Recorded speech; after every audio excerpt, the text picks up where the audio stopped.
I was coming back from the spring roundup at the Long T. 40 days with the sound of stray calves bleating for their maws and their same maws bawling and bellowing back. Nights of using your back for a mattress and your belly for a blanket and nothing but chuck wagon grub. I was headed for San Simon where Laura and Newt Bascom had promised me a civilized meal when I got back.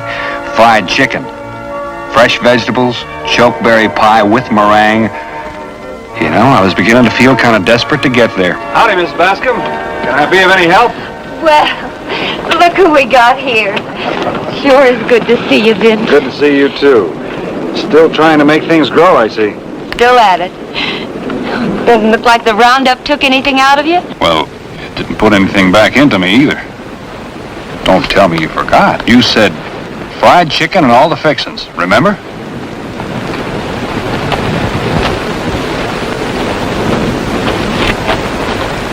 Something wrong, Mrs. Bascom? You're always welcome at our table, Vin. You know that. But I'm afraid the change that's come over Newt wouldn't make it very pleasant for you. Change? He's not the same man. What happened to him? Paul, our son, went to Silver City on some business for his father. A month ago, he was killed in the streets by a brawling cowboy on a spree. It was an accident. A stray bullet.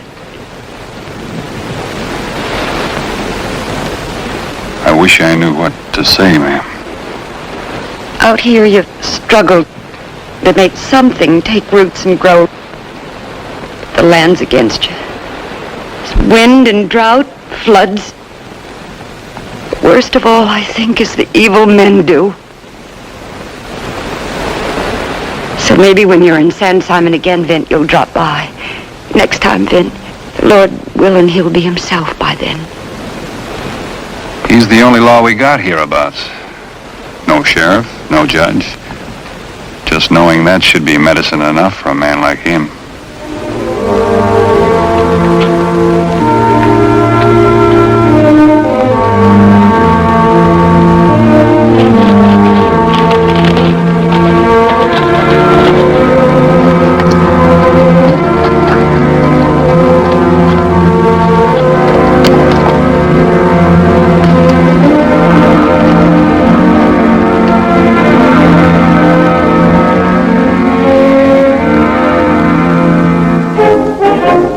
The only place in town that served food, if you could call it that, was the Lucky Dollar Saloon.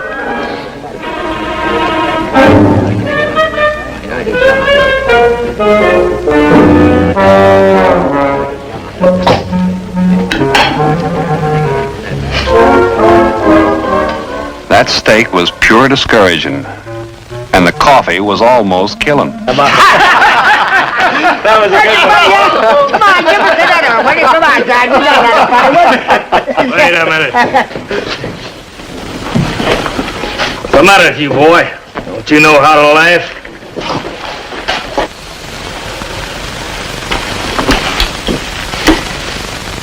I wasn't minding you, mister.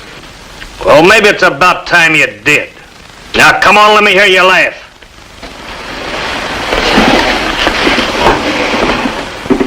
Brother Todd's talking to you, sonny. When one of us cottermans pays a compliment like that, folks always shows proper respect. Go on, Todd, make him laugh. Let's hear him laugh. I'm waiting, boy. Come on now, let me hear you laugh.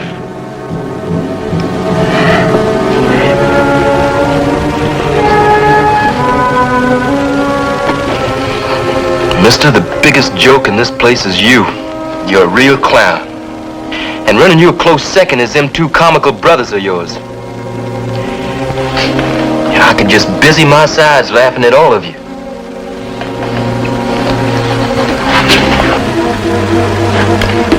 But I'm not horning for trouble.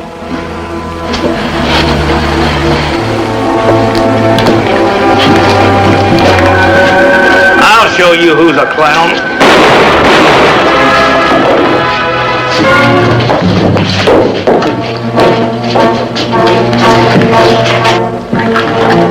Hold it, Ben. You stay out of this, Bonner. Ben, Todd's dead. Hand me the gun, real easy. He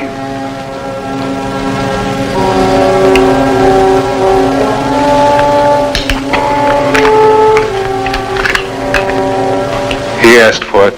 That ain't the way I look at it. Me neither. We'll get that kid. We'll run him down. Sooner or later, we're gonna find him. Maybe so, but right now we're going over to Newt Bascom's. That law wrangler ain't no marshal. He's got nothing to say about it. Do as I say. Move along. Anything I can do, Ben? I'm beholden to you, Adam. We'll see. All right, I'm ready. Let's go. I want to get this over with fast. Because me and Cyril got things to do.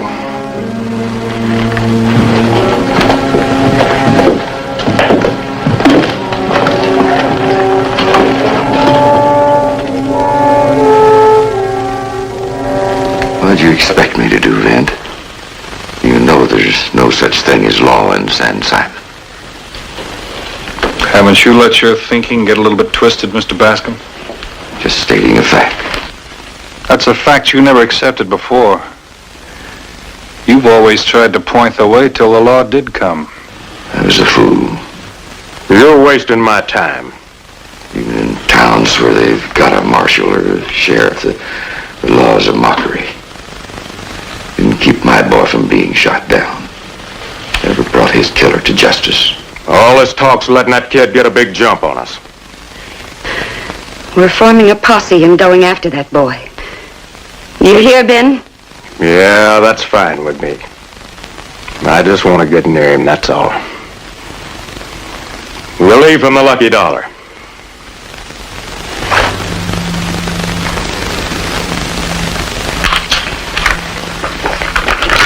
Just don't take too long about it.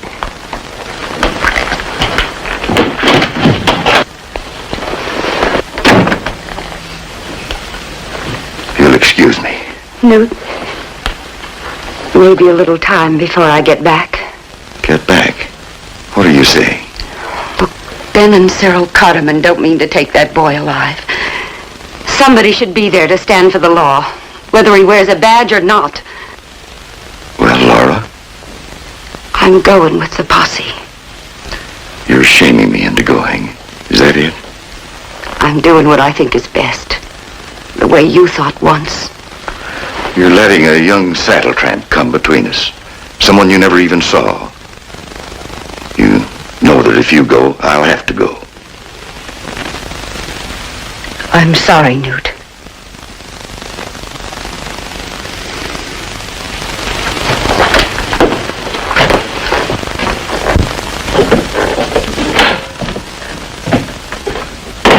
I want to thank you, Vin, for bringing Ben Cotterman over here. You didn't have to mix in. This isn't your town. It's not going to be any cinch bringing that boy back. He'll head for the Vaca Negras. It'll be tough going. I've got to do it, Vin. For his sake. I'm praying it'll make him see things right again.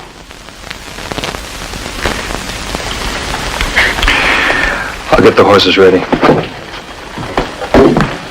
We'll be ready when you are. We?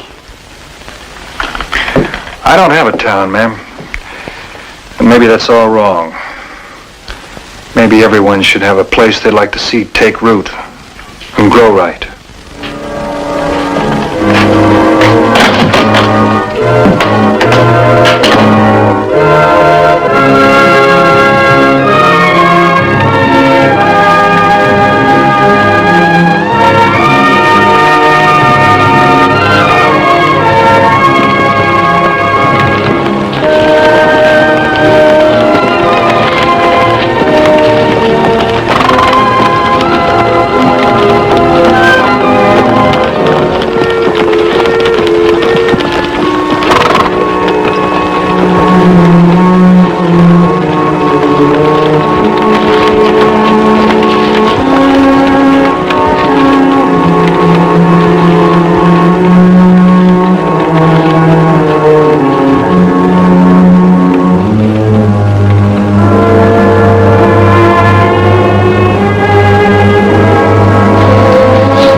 trying to cover his trail, counting on making the Vaca Negras and losing himself. Young fool, probably never even stopped for water. Idiot.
About 19, young drifter, you know the kind. Mostly nameless. Nameless? Yeah, they call themselves Curly or Sandy, maybe Slim. Get their education in bunkhouse brawls and barroom fights. And they think they have to use their gun just to stay alive. Ain't you trying awful hard to make him sound like an altar boy, Bonner? All I know is he did all he could not to be pushed into a shootout. Looks snake mean to me. I sure hope I'm right. What made you so bloodthirsty, Sam? You got me all wrong, Bonner. Only, I'm a peaceful soul. Truly, here doing my citizen's duty just like you. And freely, wouldn't be no fun hunting a rabbity boy. No spice in it.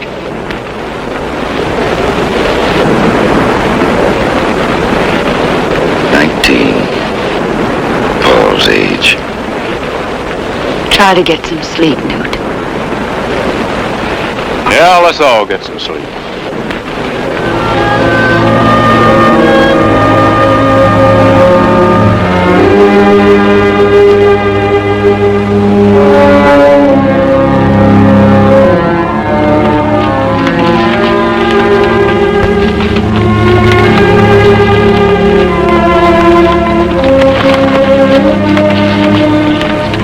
Third day in the saddle. About the only riding I'd ever seen her do before was in a buckboard. I wondered what kept her going. Newt Bascom must have been wondering about it too. Wondering how he could live with a woman for 25 years and not know how strong she could be. You sure that boy's worth all this? Suppose somebody asked that about our son. When he was all alone in Silver City and got caught up in something he couldn't help and then had to run. Laura, maybe you were right in shaming me into coming along. Ben Carterman wasn't wondering about a thing. He was just like an animal close to the kill.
Here, sport, don't let him fool you. Yeah, there's no use riding you into the ground. You aren't the one that had words with that loudmouth?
He ain't got a chance now. He can't make it on foot. He's up ahead there like a yeller dog with his tail between his legs. Would you have done that, Ben? Leave your horse and go on foot with a posse on your trail, so as not to ride him to death?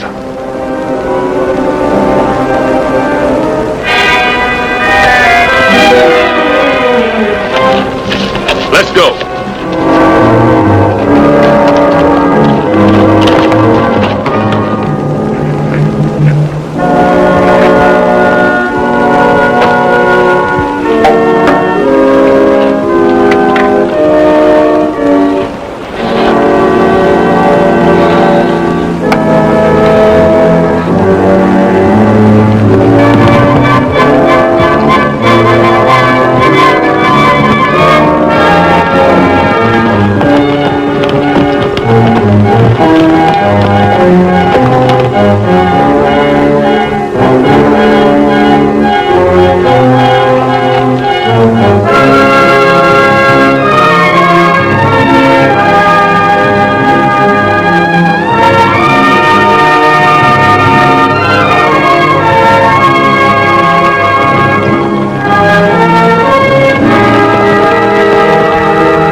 Boarded up so no one can get behind him. That boy sure can shoot. It ain't going to be easy. As long as he thinks he's going to be lynched, there's going to be more bloodshed. Vid, what are you going to do?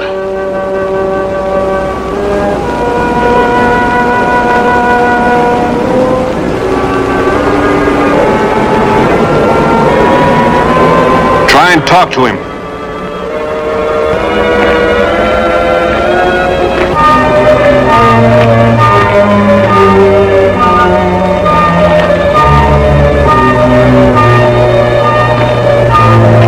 That's far enough, mister.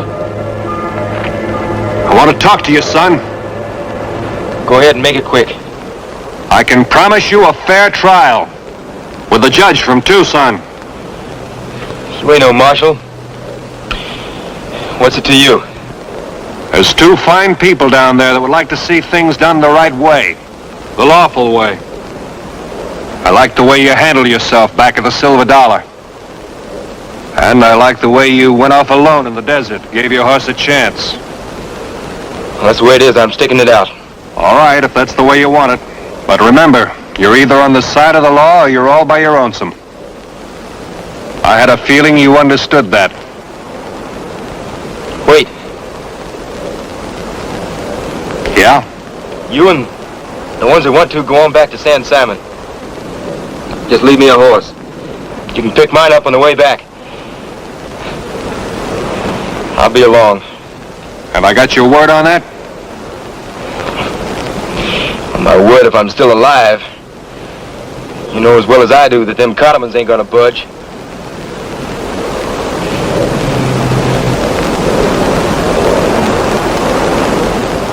All right. See you later.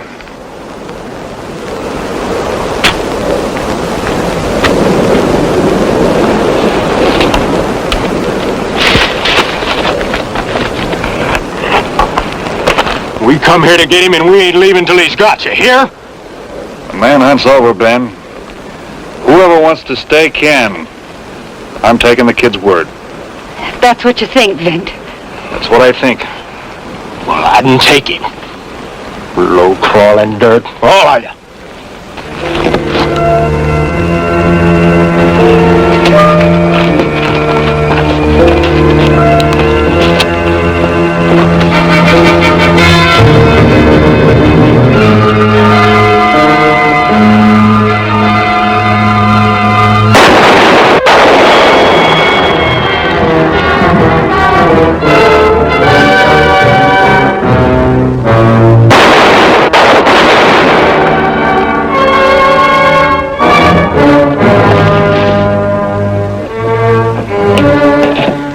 Don't just sit there. You got a gun, use it.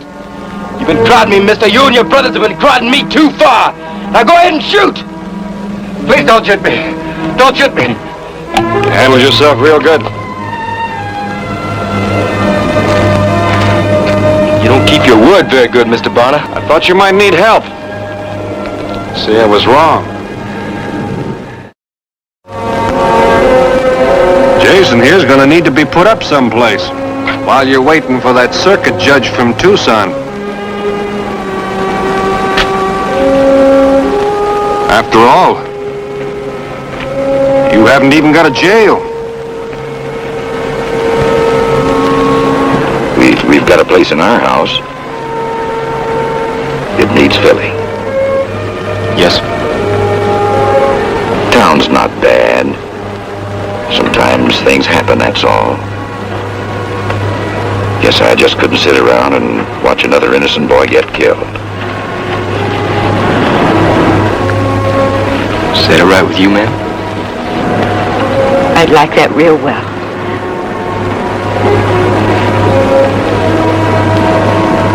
Like you said, Vince, I guess I let my thinking get twisted. Well, the boy had a home, and the home had a boy. Being alone in this big, empty land has a kind of terror to it. But it all stops the moment you belong to someone. Or someone belongs to you.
Son, you're the only horse I know who gets spring fever.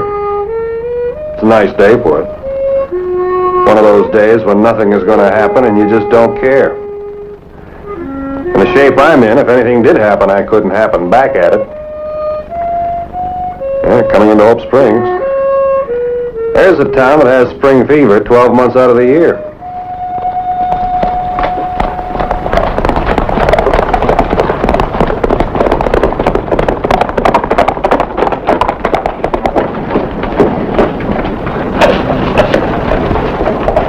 What's the story, Sheriff? He's dead. That makes 3 of them. Same as murdered. It is murder. Now, we don't know who they are or how many there is of them. But they're a good-sized outfit. They've killed 3 men in one holdup and got away with $20,000. Now, they're not going to be easy to bring in nor to catch.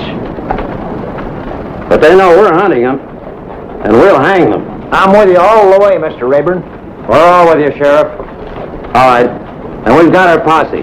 Go get your guns and your horses, and we'll meet here in half an hour. Right. Howdy, Vin. Hi there, Sheriff Rayburn. Well, you picked sort of a tore-up day to come visiting. Sounds like you got your work cut out, Sheriff. It's real bad. I didn't hear the whole thing. What happened? Well, a bunch of road agents rode out of nowhere this morning and stopped the Greasewood stagecoach. The hard way. 3 people killed. That was the shotgun guard that just died. See, I'd sure appreciate it if you'd ride out with us, man. I'm afraid not. I'm riding kind of slow and easy these days. I'm a little too stiff to be of much use. You haven't got rheumatism at your age? No. I was standing in the wrong place when a bullet went by. I stopped it. It's not quite healed yet. Oh, I see. Anyway, good luck. Same to you, then.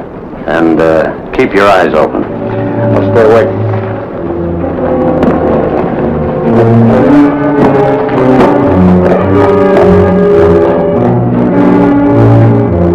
It's just as important for a man to know when he shouldn't volunteer. When he's going to be more of a hindrance than a help, that's the time. Takes gumption, though. And it leaves you feeling a little lonesome. Still, when you're babying your gunshot wounds, you can't be doing a lot of other things at the same time.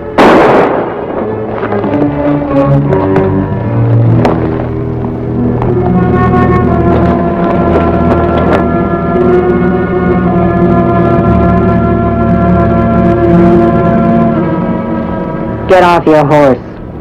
If I had had the use of both arms and a drawn gun in each, I'd have still been sunk. A dozen men would have been just as trapped as I was.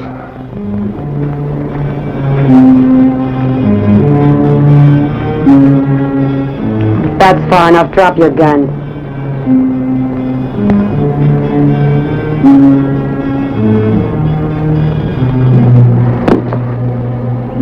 Rifles behind every rock, and just me in the middle of them.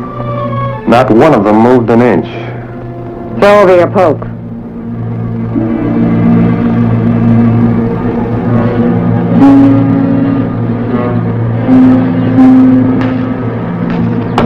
Don't move.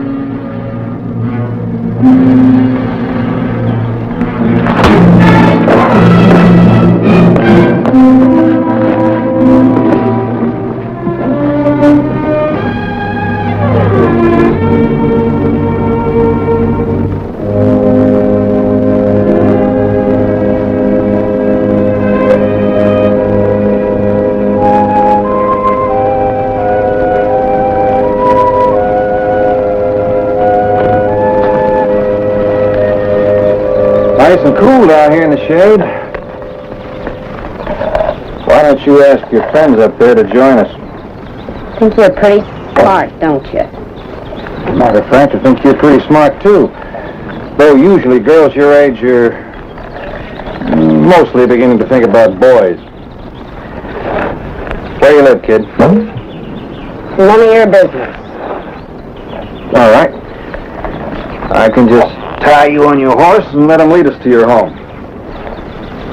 Why did you have to come along when you did? I had it all figured out. I take it you're a little new at the road agent business. Though that boom handle gun is pretty sharp. Where'd you get that one? Got it up all by myself. Yeah, good. Of course, people been thinking that one up for the last 2,000-3,000 years. In the war, we called those Quaker guns. What's your name? Letty Belknap. Mine's Bonner, Vint Bonner. Let's see, I used to know a Belknap around these parts. Jim Belknap, a rancher. He never told me he had a daughter, though. Just like him. He wouldn't. Why not? All he thinks about is George. George? George Belknap. Oh, your brother. He thinks the sun rises and sets on him just 'cause he's a boy. I can outride and outshoot that smart aleck any day of the week. Well, why would you want to? Tell me, how did you happen to get in this line of work? It's a little unusual for a girl. A woman. Cattle Carey was a road agent, and so was Bess Monahan, and they were good ones, too. Of course, I never knew Bess Monahan, but I knew Cattle Carey pretty good. You did? Yeah, ugly as a board fence. Matter of fact, she was too ugly to even hang. She used to hang around saloons and cadge drinks and tell lies about what a great road agent she used to be. People used to laugh at her. Well, they don't laugh at all road agents. No, they don't laugh at all road agents. Some of them are not very funny. They, hang them. Well, they'd have to catch me first. Oh, yeah, well, that shouldn't be too hard. I caught you. The next party coming this way wouldn't leave enough of you to grease an axle with. Next party? Yeah, the posse from Hope Springs. Posse? While you were setting up your little playhouse out here this morning, there was a real holdup. A stagecoach holdup. How much did they take? $20,000 and 3 lives. You mean they killed people? Uh-huh. Decent, hard-working men making a living for their families the slow way. By working for it. That's awful. It happens all the time in those darn novels you read. Except they leave out the part about the thieves getting hung. I guess that's not exciting. Say, what would your father do if he found out how you spent your morning? Take a board to me. And you'll be getting off easy at that. How is he gonna know? Because I'm going to tell him when I take you home. That's the meanest thing I ever heard. What are you looking for? This grudge is kind of spooky. A natural trap. A young road agent like yourself can figure that out. I guess a professional could, too. You put your hands up again, Mr. Bonner.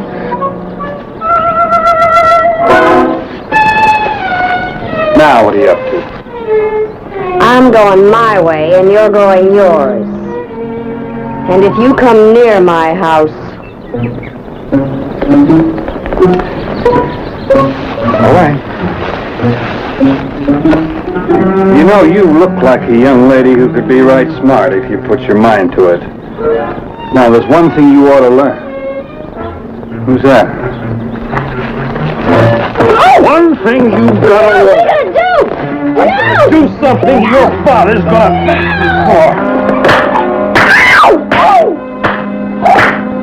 You're real pleased with yourself, don't you?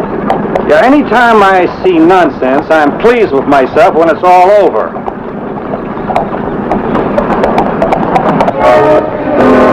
Get him up, both of you.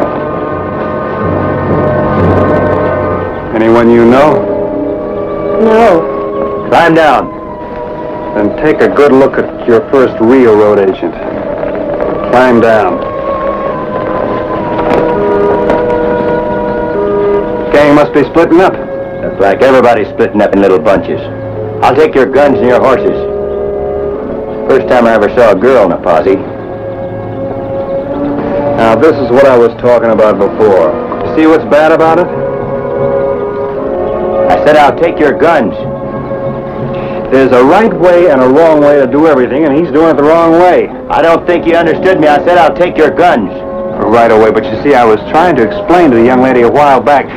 She had ambitions to be a road agent, and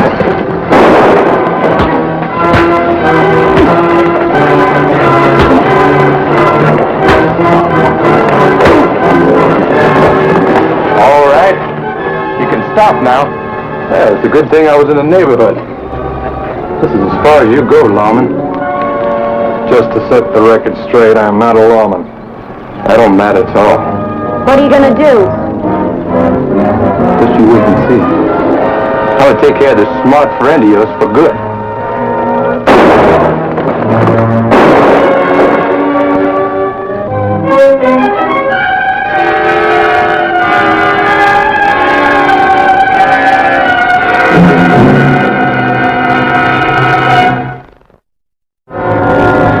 Sheriff Rabin was a man who knew his job.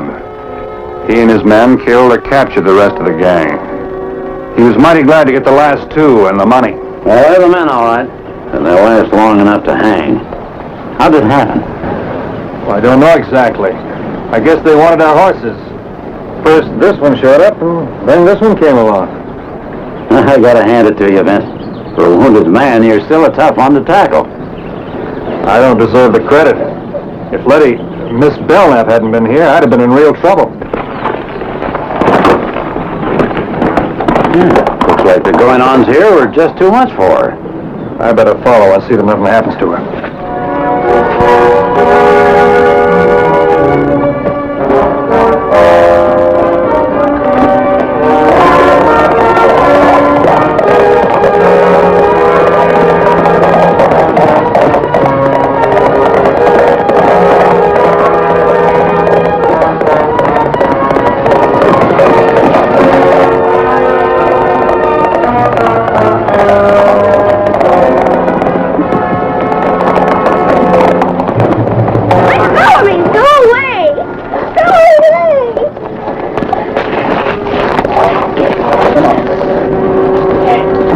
Letty, now stop it. What's the matter? Letty. I never shot a man before. Well, in your line of work, you'll have to get used to that. But I could have killed him. Me, Letty Belknap. Well, maybe you were lucky again. Lucky? Do you call shooting two men lucky? Well, if you'd been on the other end, you'd be the one that was shot, and nobody would have minded. Oh.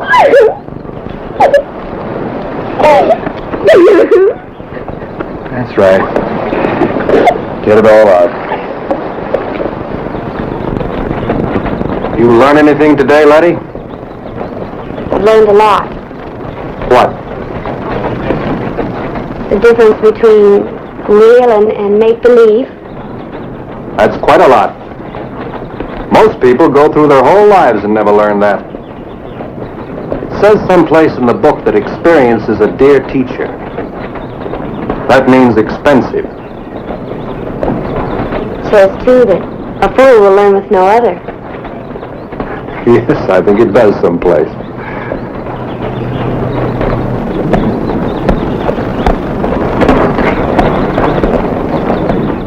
How are you, Letty? Hi, Lonnie. Been hunting? Just riding around, sort of. That your bow?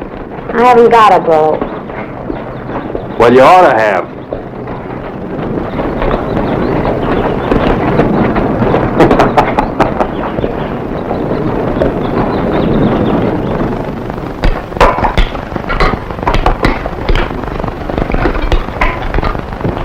It's a puzzlement to me why you ever went to that neighborhood in the first place. You don't expect anything she does to make sense, do you? Well, she always acts like she's been eating sour grass.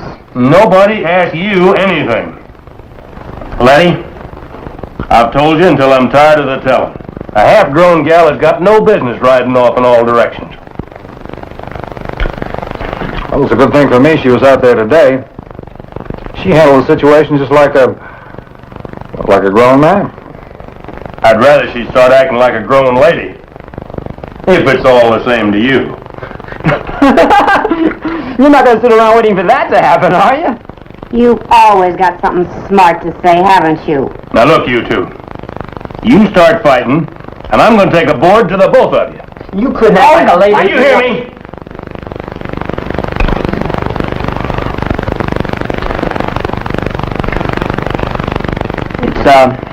It's a pity you were out being a cowboy. Lonnie Hawkins came a-calling, and you weren't here. Sure he wasn't coming to see me. Oh, I wouldn't be sure. Maybe he wanted to ask you to the square dance. What's so funny about that? Why shouldn't a young fella ask you to do a square dance? Oh, nothing. They come around doing it all the time. Well, fellas just can't stay away from a biggity old girl in blue jeans that always wants to fight.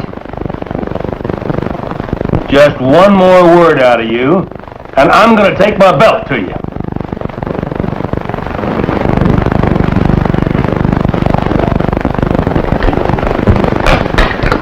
Well, I guess I better run along. Oh, you're not going already, then?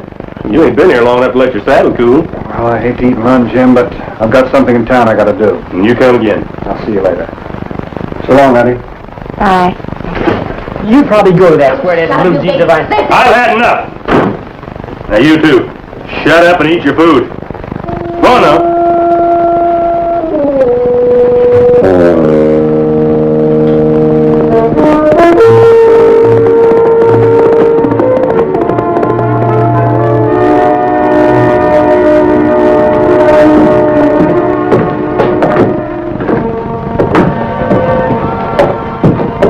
Howdy, Mr. Walker.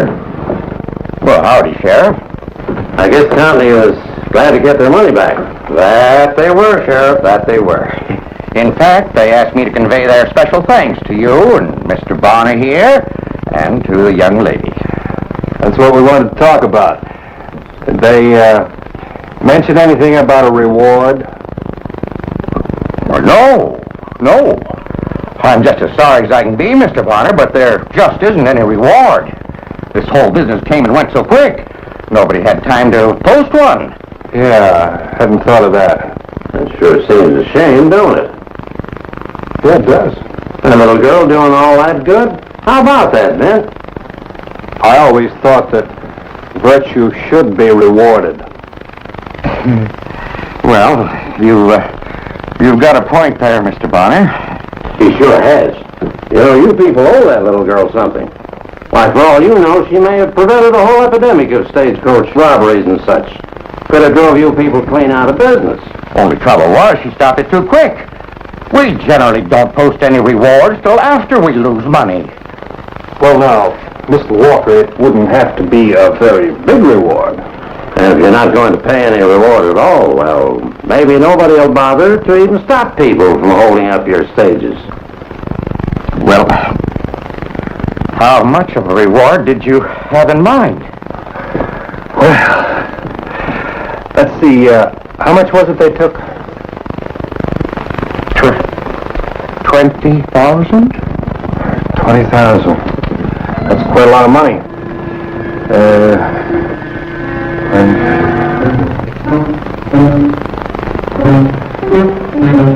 No. Well, be sure it's enough. Yeah, I guess you're right.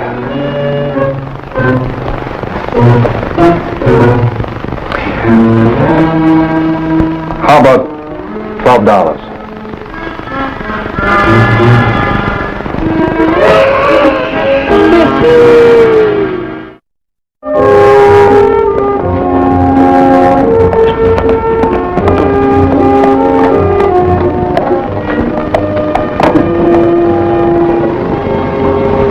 Bonner?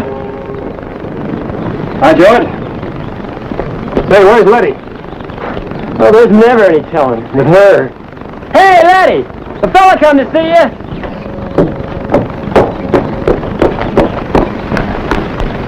Well, then, don't tell me that you found some more road agents. Well, no, Jim, but the day's still young yet. Hello, Mr. Bonner. Hi there, Letty. I got something for you. For me? Yeah. It's Well, it's kind of a reward from the stagecoach company. I don't want a reward for shooting anybody. Now, Letty, they don't give rewards for shooting people. They give rewards for helping out their business. Here, take it. Go on inside.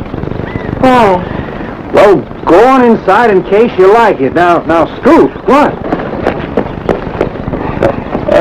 Vince, it is amazing how quick a country can grow up in it. Amazing how quick anything can grow up. Almost before you notice it.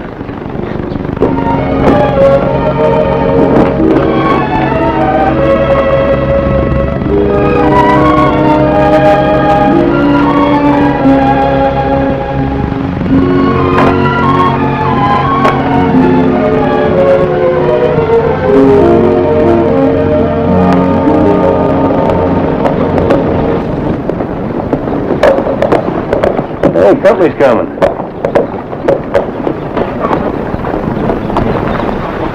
Oh, Lenny. You, just traveling or going someplace? Just idling around, Mr. Belknap. Yeah. You, know Mr. Vince Bonner? I saw him a while ago, riding with Letty. I don't see Letty around. Well, she went to a room a while back, and that's the last anybody ever saw of her. Yeah, that's right. Vince Bonner, is anything funny going on around here? Huh? Oh, no, nothing at all.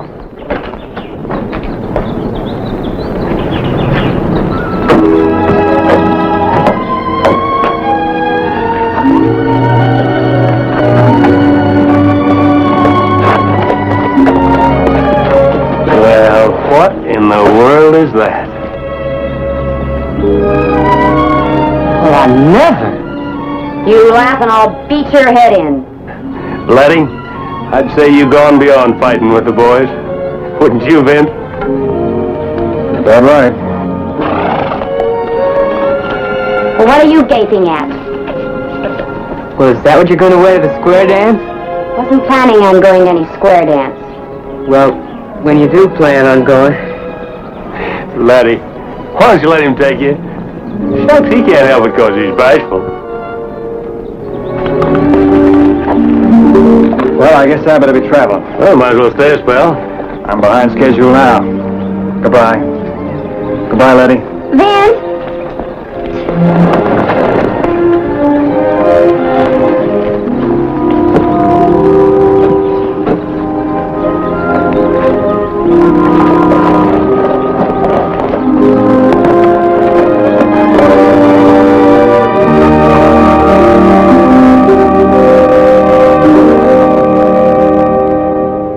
Well, that was a big day's doings. You know, it isn't every day you can watch a child turn into a grown woman. Not unless you're lucky.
There was a lot of ready cash in horses that year. You rounded up a wild herd, broke them, hired some hands to haze them to market. All it cost you was the men's wages and a lot of long, hard days and a lot of short, weary nights. One man who made money that year was Olaf Berlin. For the first time in the 6 years I'd known him, Olaf was paying wages instead of drawing them. Vent, how much you figure I'm gonna get off these horses after I pay you fellas off? Well, if I must have told you that a dozen times, you ought to know it by heart now. $3,000. Maybe a little more, a little less. Anyway, enough to get you home. $3,000. Man, that'll sure go a long way in Minnesota. We're quite a distance right here in Arizona, oh.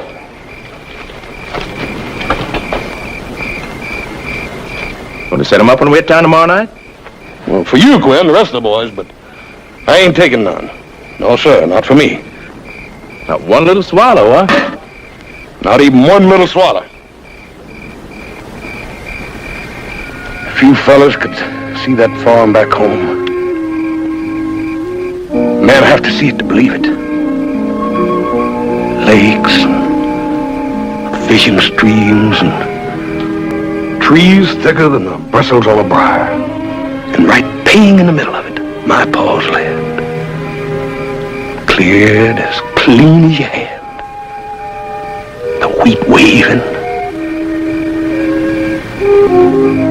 That's what I've been waiting 6 years to get back to. Saving my wages every year And blowing them on a party the first time you hit town. Not this time, Vint. It's gonna be different. It's gotta be different. Yeah, how come? My pa hurt his back this spring. I gotta go back and help him on the farm. Hired man's let the whole place go to pot. You know how hired men are. I know how this hired man is, thirsty.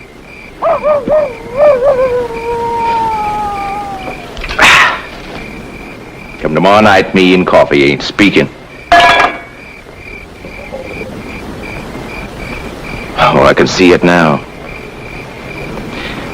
He's standing in Jubal Carney's place with my foot on the rail and a little old glass of sunshine going down just smooth as cream.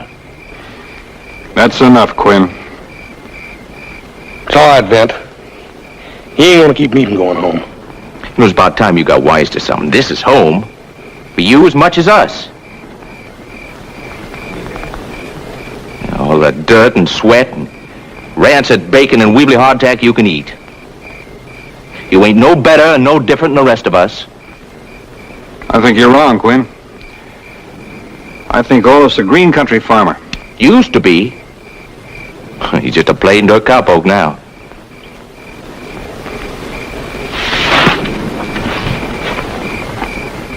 Besides, ain't he a pretty big boy to be needing you as a wet nurse? I hope that was an accident, Quinn.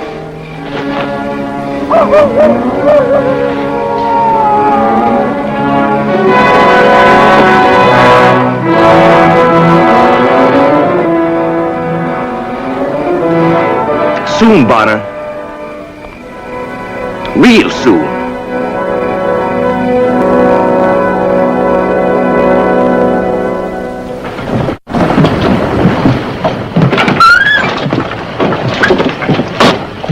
$3,200, Vint.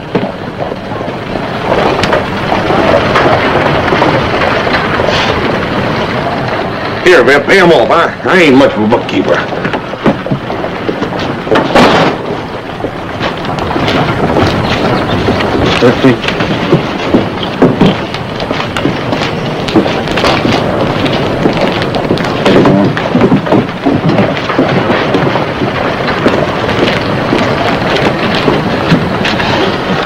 Still going to set him up for us, so? That is, if Mr. Bonner don't mind.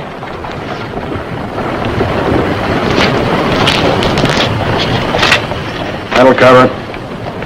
And I'll leave your change with the bartender. He won't be seeing the bartender.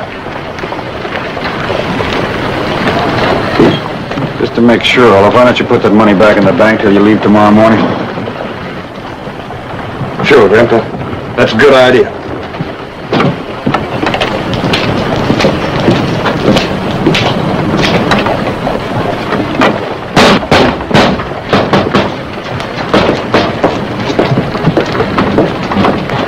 That won't do any good.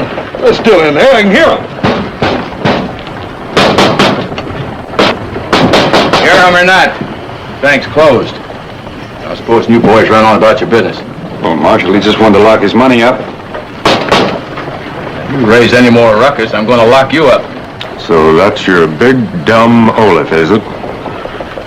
Look here. Not the good he's going to do us if he gets himself tossed in jail. Say your name's Berlin, eh? Yours? Ed Bonner. I've heard tell of you. You're in town hunting trouble. I never hunt trouble, Marshal. Sometimes it has a habit of finding me. It better not find you in this town. The hotel's right across the street. They'll lock up your money in their safe. Come on, Olaf. Much obliged, Marshal. You worry too much, Quinn. Things will work out. They always do. Still leading the lambs to slaughter, boy? Now, I never saw you pass up your share of the lamb chops, Dixie.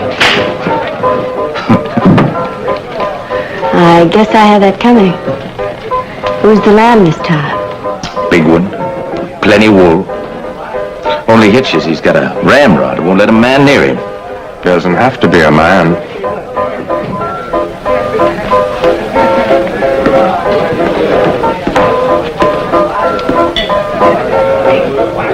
All right.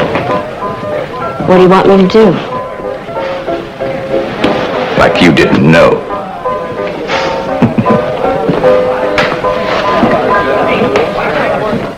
You got a place around here where a man can put his money? Sure, mister. We do it for trail crews all the time.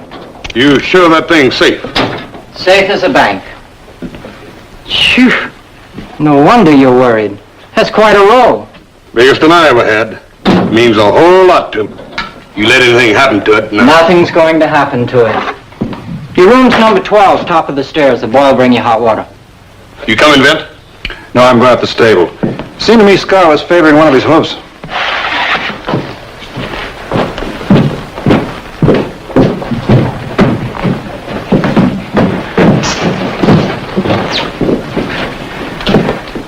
And don't give him $1 of it unless I say so.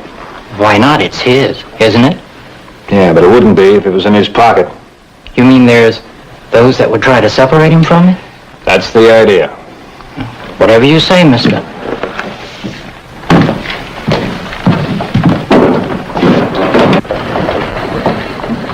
Pretty slick. Where'd you learn it? The carnival? What are you talking about? Well, you short-counted me. You got $50. 5 tens, just like all the rest of us. 5 tens, huh? 4 tens. Fixed to look like 5. I'll say it again. You got the same as all the rest of us. Yeah, only 10 of my 50's in your pocket, and I'm having it.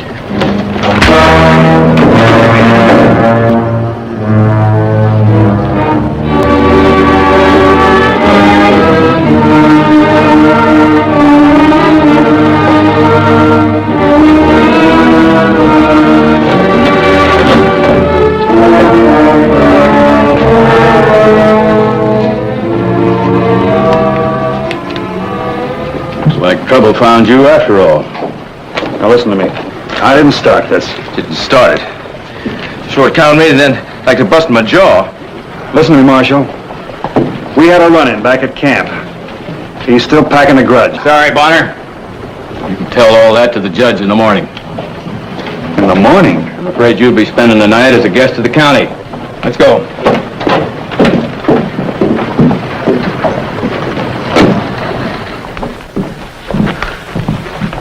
Mr. Bonner back yet? No, sir, he isn't. It's funny. Shouldn't have took him this long at the livery stable.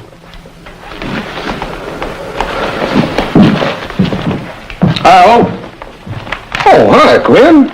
You seen Vent? Well, no, I thought it was with you. Oh, he went down to the livery stable and ain't got back yet. Well, maybe he's over in the saloon. Him? After telling me to stay out? Well, maybe you don't know Bonner like you think you do. If he's such a good friend of yours, how come he run out on you? Run out on me? Oh, he ain't no such thing. He's out here. Just over there having a little glass of cheer on the sly, maybe. Oh, what do you care? He wants to get himself in trouble, that's his lookout. Trouble? Oh, now I hear how he cuts loose when he gets too many under his belt. Whew. You mean Vint? I don't believe it. Still, maybe I ought to check up. Wouldn't hurt none. I'll walk over with you. Come on. You can take it. Come on, you're stronger. Come on. There you go.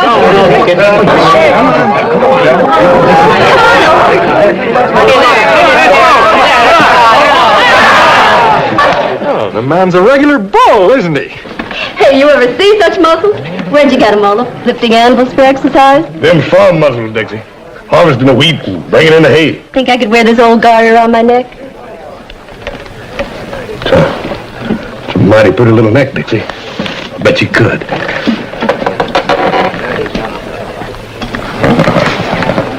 Just like a necklace. Wish it was diamonds. How come you only wear one? Oh, others around my money. What money? You haven't stood a treat all evening. That's right, Ol. Till now, the party's been on us. You know why I ain't spending. I gotta save my money for my farm. Besides, when I start buying drinks for the house... It's kind of customary, Ola. Oh, stop bothering him and go find yourself another friend. Chances are he hasn't got any money anyway. I got plenty of money. Only...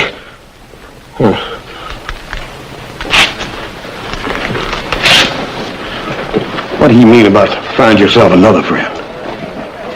It's my job, Olaf. Getting the customers to spend a little of their extra cash. I thought you knew. Never thought about it, I guess. I don't think I like it. Every night I come to work here, I feel dirty. Oh, I tried other jobs when I landed here. They didn't even pay hotel rent, let alone save up a stake to get me back east. Back east? Ohio. I better do what Carney says before he decides to fire me. Not while I'm here to look after you. You're gonna stay right here till I get back. And you ain't sitting with nobody but me. Not tonight, you ain't. I'm gonna show you a role you ain't gonna soon forget. Fire you, huh? You'll see about that. Olaf, wait.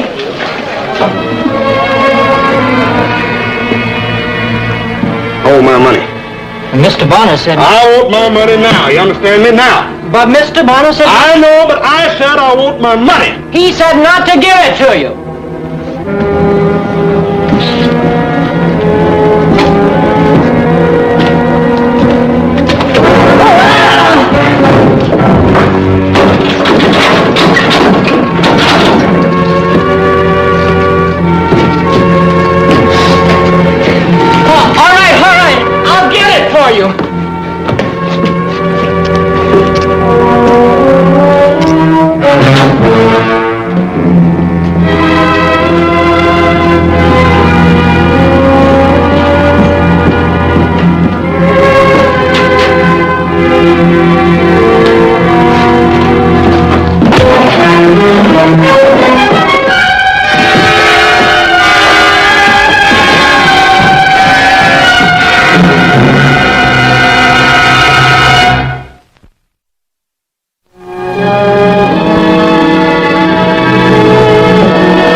Marshal, will you let me out of here? I'll pay Quinn the $10. Oh, can't let you out after you're entered on the books. But if I don't keep a check ran on Olaf, he's liable to... I don't see why you have to. You locked up his money like you said. Yes, I know. Well, then there's nothing to worry about.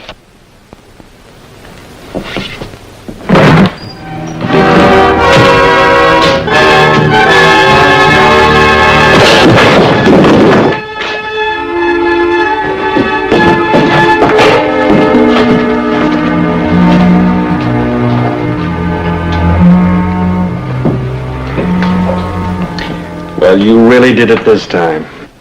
Where are you going to get another steak like that? Don't rub it in, Vince. I don't know why you put up with a lunkhead like me anyhow. The clerk at the hotel's a lunkhead. I told him not to give you the money. Don't blame him. I made him do it. Can you tell me why? Well, they got the hoorah and they over at the saloon about not buying drinks for the crowd. And ouch! Well, what were you doing there in the first place? Looking for you. For me? Well, you didn't come back to the hotel, and I started looking for you, and Quinn said you might be over at Connie's place. Quinn said? I think we ought to have a talk with Quinn. We'll talk. Without this. Yours too.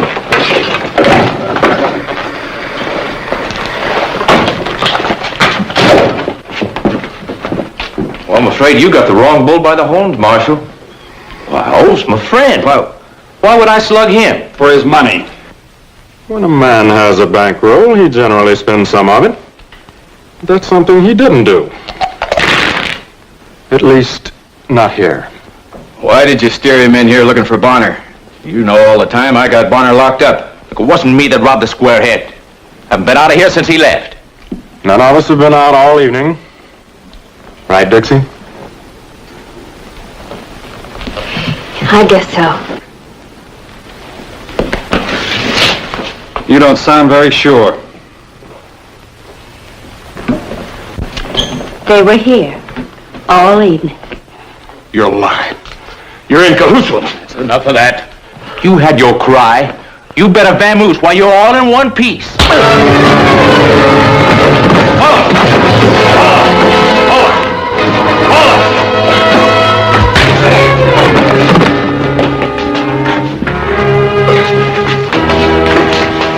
I'm sorry I had to do that, Wolf. You're sorry.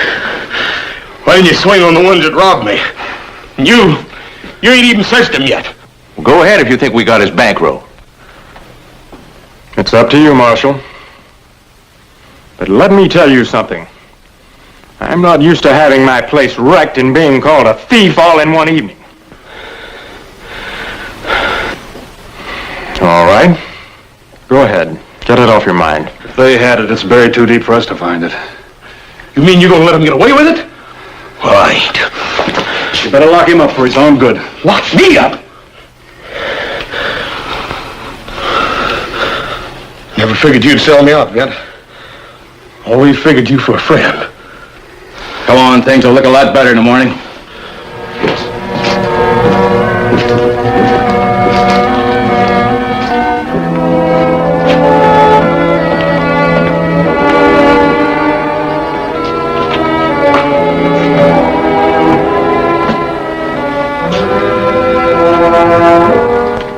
The way you're looking at him, you'd think he's gonna die. He won't. The question is, what are you going to do about it? What can I do? The way I look at it, you couldn't find $1 of it now with a bloodhound. Bonner, I just can't go up and down that street out there going through people's pockets. When a man wears a badge, he's got rules. Well, I don't wear a badge, and I've got one little hunch.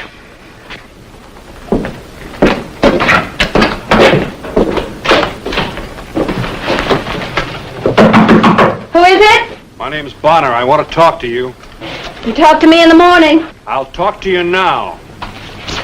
Just a minute.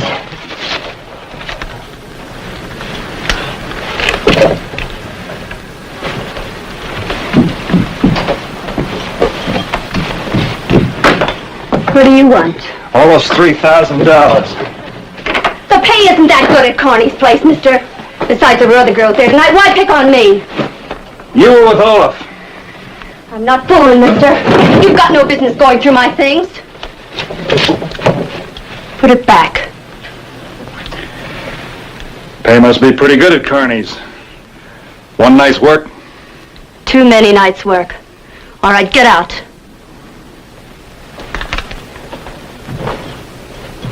Gonna leave your working clothes? If I ever wear a thing like that again... I didn't take his money! I think you know who did.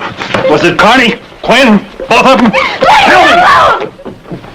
I'll leave you alone when you tell me what I want to know. Who put you onto him? Kearney? Connie paid me to work on all the customers, keep them spending. I didn't do it because I wanted to. It happens to be the only job that pays enough. Pays enough for what? To get out of this country. Oh, I know what you're thinking. What am I doing here? It's like quicksand. Easy to fall into and hard to crawl out of. I was going to be married. When I got off the stage, You wasn't here to meet me. You're gone. Do you know what it is to be scared? Giant and homesick? I know how Olaf feels about Minnesota. To me, it's Ohio. A little farm on the bank of the river. Close enough to hear the steamboats pass. The flowers in summer, bright as that dress I wear at Carney's. Don't you see I've got to get out of here? Can't you understand? Olaf had a chance to get out, too. First time in 6 years. Now he won't make it. You will. He won't.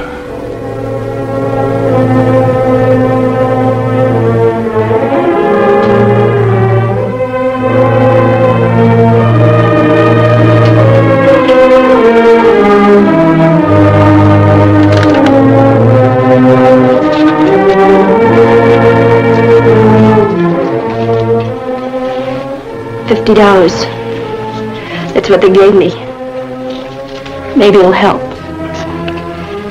Connie and Quinn have the rest of it. Quinn will probably be leaving town tonight.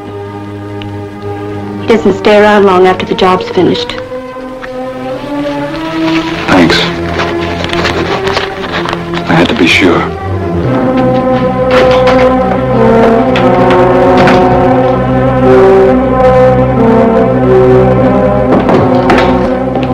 I just had a talk with Dixie. Have to do something about that young lady. She talks too much. Have to do something about him so he won't. I don't know whether I'll get all this money back or not. But I'm going to take care of you two sharks. Make it easier on the next poor devil that comes down the line. Remember back at camp, Bonner? I said soon. Well, this is it.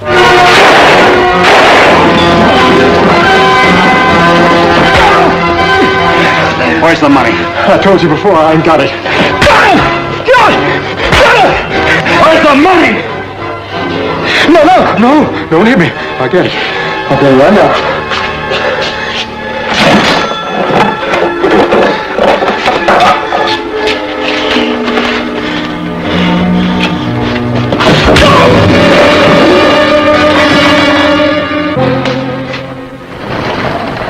Thank you, Marshal.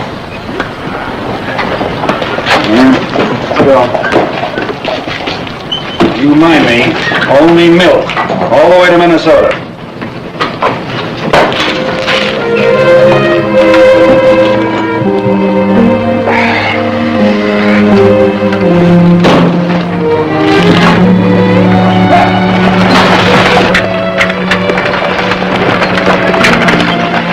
Don't worry, Mr. Berlin.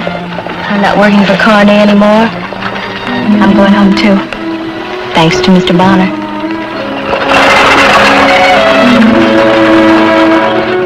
He's a fine friend. An awful fine friend. Wonder if he's got any place to go home to. Like me and you, honey. Mighty lucky. Both of them.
Get off that horse. I said get off that horse. That's better. Now I'll just relieve you of all that folding money you're carrying.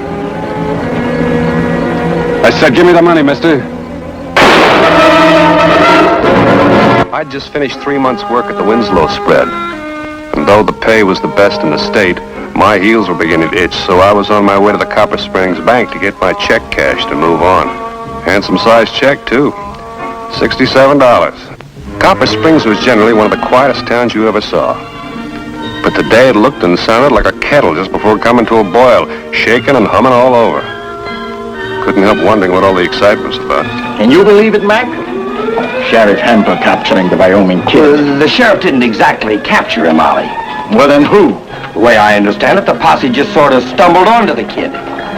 After coming down the long trail from Fort Drexel, Scar could use a good feed and some water, while I took care of my business at the bank. He was stretched flat in a grove of sycamore down by 10-Foot Creek. When they brought him by my house in the morning, he had a bullet in his shoulder, and he was still out cold. Out cold? Bank isn't open yet. Oh, I see. Sheriff say who shot him and left him lying there? That's what I'm trying to tell you. No one seems to know. 9 o'clock. All I can say is that he was in good health yesterday when he rode out here with $2,500 of my money. Cash check. Excuse me, please. All right. I'm sorry. right. Good morning, Mr. Hawkins. I'm sorry I'm late, but excuse me, please. But Matilda had another one of her fainting spells last night, and I had to wait till Doc McIntyre got out there to look at her. All right, Jonas, all right. Now get in your cage. Customer's waiting. Yes, sir, but you know how Matilda is. Once she gets an idea in her head, there's just no arguing with her. I'd like to cash my check. The clerk isn't in his office yet.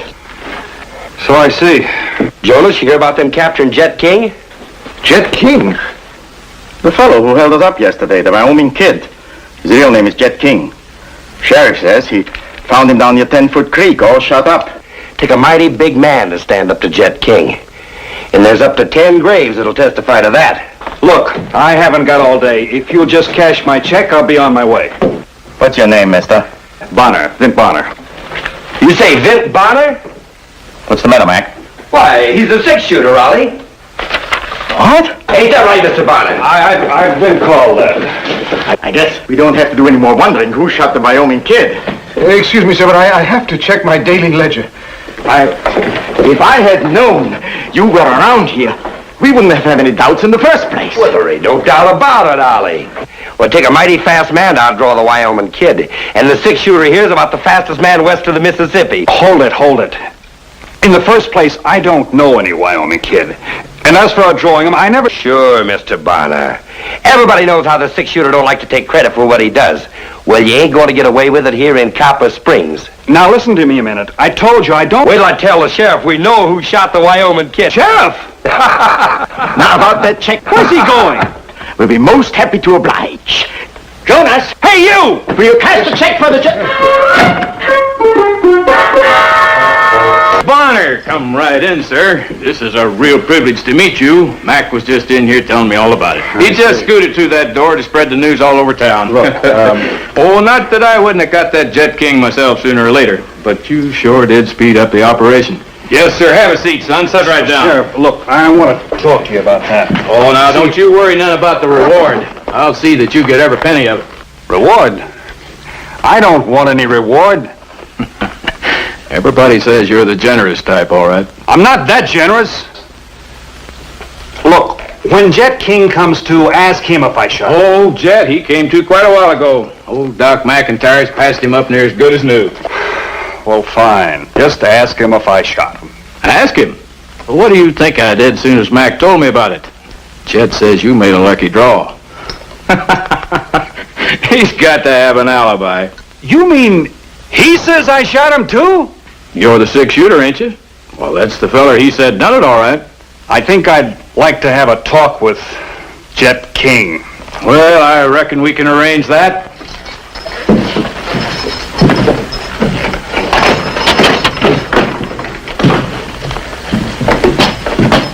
Jet? Huh? This here the fellow who shot you?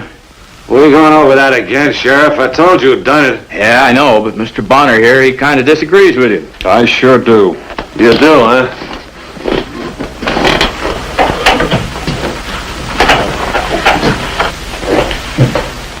You were ready enough to pull the trigger last night. Why are you trying to lie your way out of it now? King, you know I didn't shoot you. Sheriff, I give you my word. Mr. Bonner, we all know how you feel about accepting honors, but this time you're not going to be able to get out of it. As a matter of fact, I believe there's a little doings planned for later on this afternoon. After the parade, that is. Parade? It won't be nothing much. Just a way for the folks here in Copper Springs to show their appreciation for what you've done. Sheriff, I want to talk to Jet King. Alone. All right, Mr. Bonner. I sure don't see what you hope to gain by it.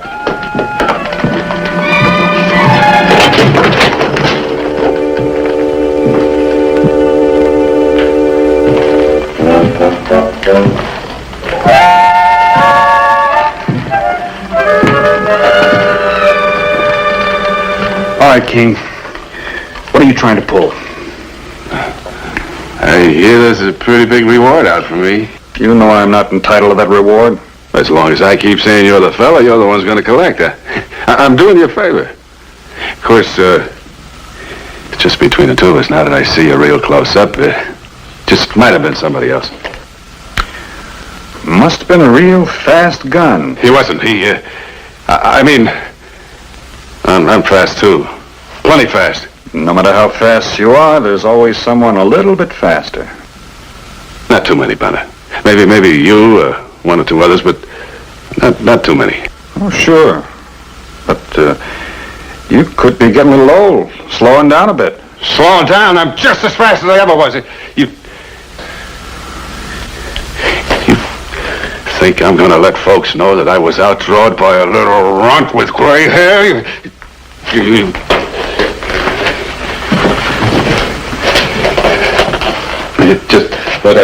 When grocery clerk, maybe he even wore a ready-made suit. It's stiff-collared, a high kind that chokes a man in the tie.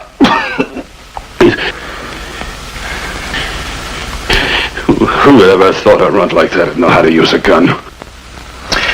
Well, suppose we just tell that to the sheriff. Wait a minute. Tell the sheriff what? What you just said. I ain't telling that to nobody else. Nobody. I got no choice.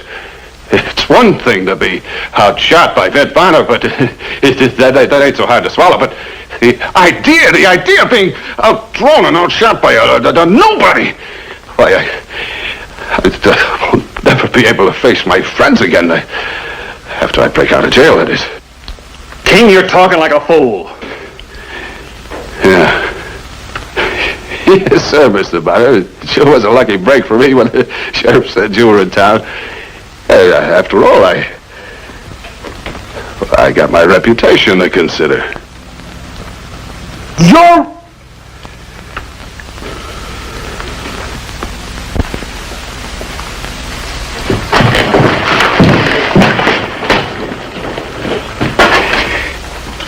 Your reputation. Sheriff! Everything all right, Mr. Bonner? I'm getting out of here.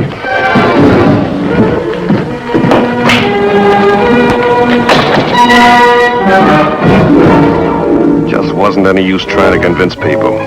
They wanted a hero, and I was it, like it or not. Well, there's one thing I could do. I could clear out of town.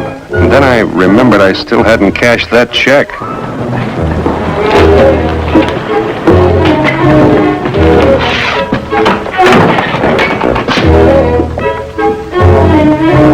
What was it King had said?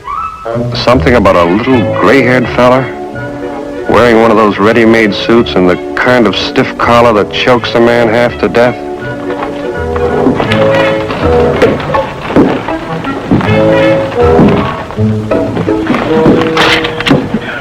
Oh, yes, sir. Is there anything I can... Why, it's Mr. Bonner. That's right. Well, you certainly stir up a lot of talk, Mr. Bonner. I seem to. Mr. Hoffman just stepped out for a few minutes. Of course, if there's anything I can do for you. You're all alone, huh? Well, things are kind of quiet this time of day. Wasn't that way when I was here this morning. As a matter of fact, in all the excitement, I forgot to cash my check. I thought maybe you'd do that for me. Oh, well, Oh, of course. Never had trouble with one of Mr. Winslow's checks. You've been with the bank a long time, huh? Yes, 23 years now, going on 24. That's so. 65, 66, 67. There you are, Mr. Bonner. I think that'll do it. That should do it.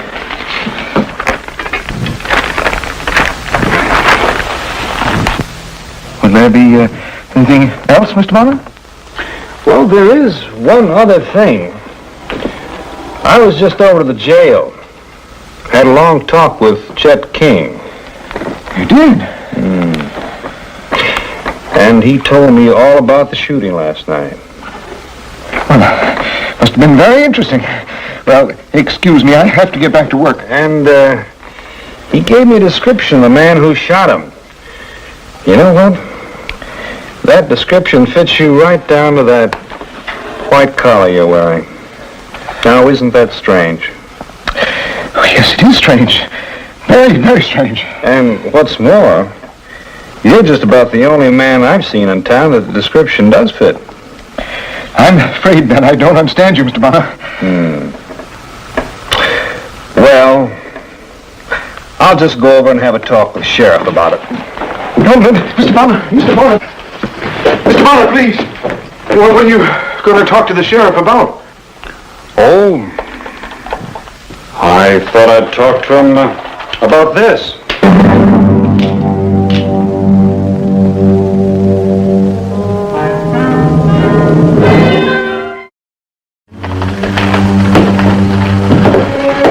Now, suppose you tell me how you shot Chet King. Well, I was late. I was late for dinner. I was out at the Widow Tolliver's on business, and I knew that Matilda would probably be a little worried if I didn't show up soon. So...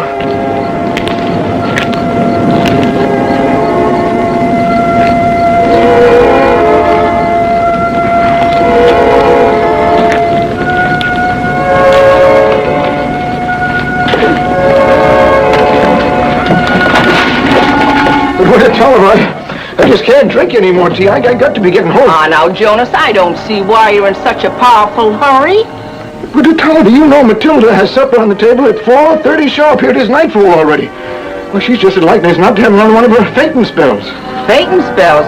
Oh, now, what kind of a way is that to get a man to mind? Why, when my Clarence was late for supper, Lord rest his soul, I'd just lean over the table and clop him right in the chops. Oh, well, good night. Good night, Widow Tolliver. You got a gun on you? Gun? You mean you're taking my money to the bank without a gun on you to protect it? Protect it? But I don't need a gun. Now, you wait right here. I won't be but a minute. But Widow Tolliver, I don't need anything. I'm just going to... I'll have you know I've been with the bank 24 years now, and I've never lost a single solitary cent. I wouldn't care if you was with the bank 100 years, Jonas Pilgrim. You just take this. Oh. That's my money you're carrying. Well, good night. Good night, Jonas.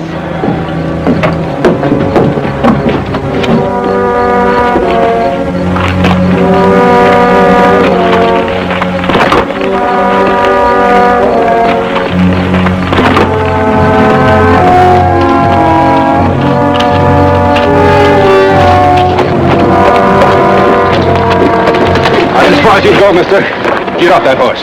What do you think you're doing? I'll just take that horse you're riding. Get off. Well, this is absolutely the most outrageous thing I said get off that horse. Yes. That's better. And since you're carrying that bankroll, I'll take that too. What? I want that money, mister.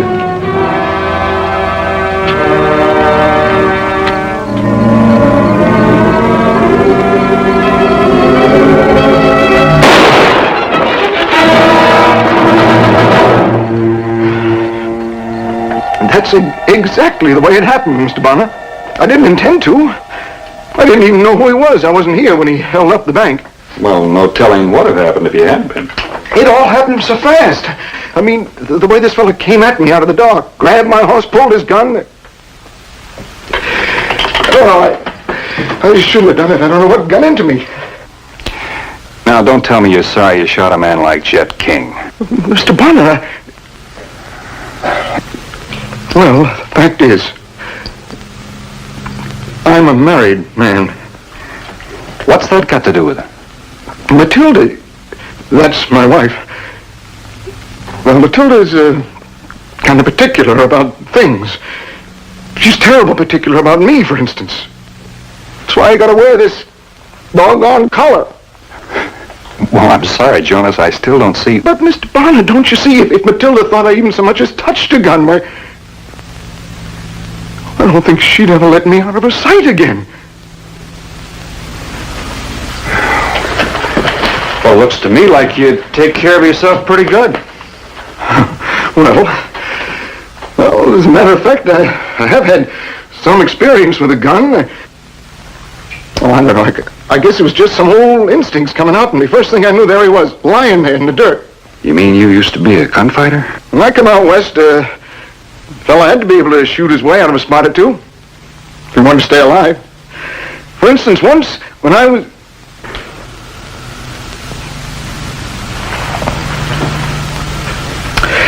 Well, I guess it don't look much like it now, do I? Well, Jonas, every man's bound to do a certain amount of aging. Yeah? Sometimes I think I've done a little more than my share. Anyhow, now you know why I don't want folks to know about what happened last night. Well, that's all very well, but, Jonas, I can't take credit for something that you did. But, Mr. Bonner...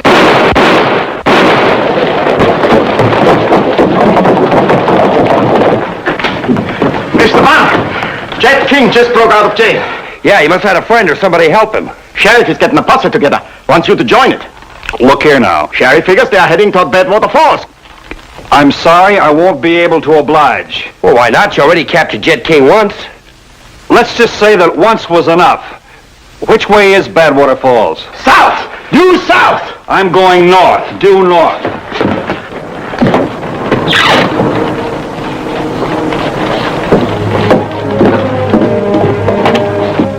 Inside of 5 minutes, the whole male population of Copper Springs had galloped out of the other end of the town, headed south. I guess that made Jonas Pilgrim and me the only two men in town who had run off with the posse. Not that I was especially glad that King had broken jail, but they were bound to catch up with the Wyoming kid sooner or later. From the looks of it, seemed like the man who ran the stable had run off with the others, but I'd already paid for Scar's keep, so...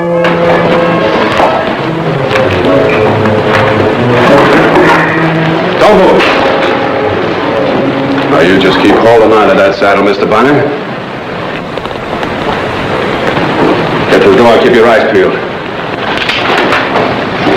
One more move and I'll blow your head off. You're not going to get away with this, King.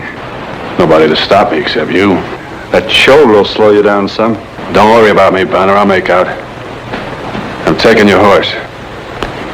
There are other horses. Not as good as yours.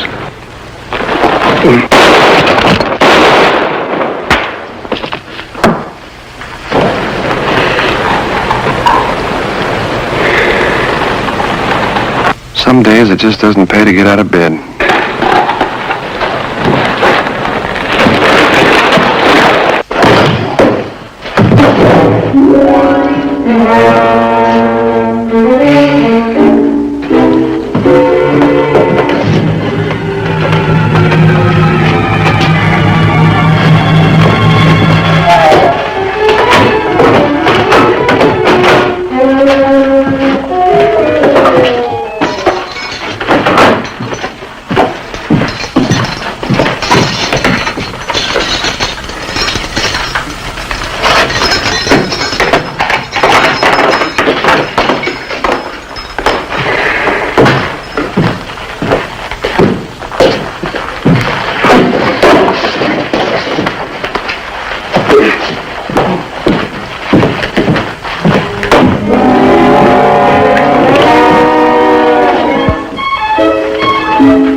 bump on King's skull and the crease in his friends, I thought maybe I could get out of town before the hullabaloo started all over again, but I had to move fast.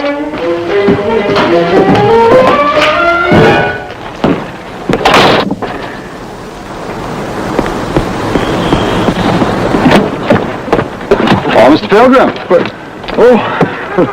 You through for the day at the bank? Oh, yes, we close at 4 o'clock sharp. I'm on the way home now. I wonder if you'd mind doing me a little favor.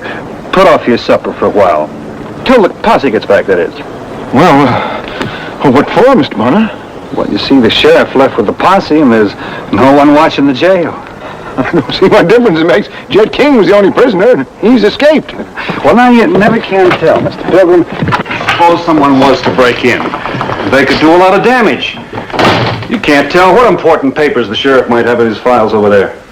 Oh, it seems to me the sheriff should have locked up before he left.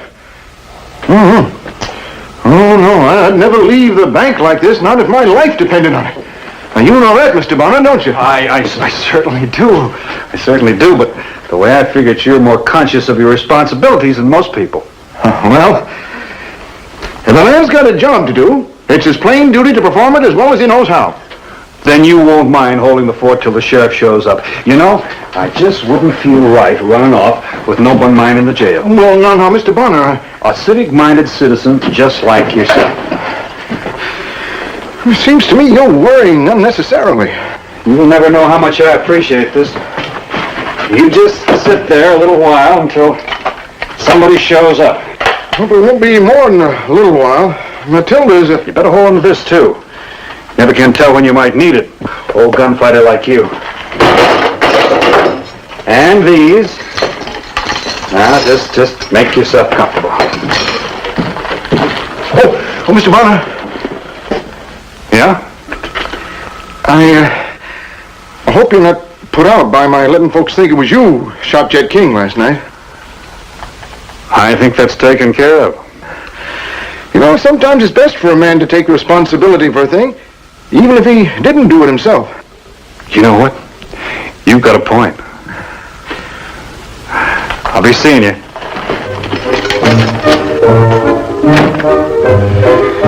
Sure was nice riding out of Copper Springs with $67 in my pocket. Though I would have given a good part of it to have seen the expression on the sheriff's face when he...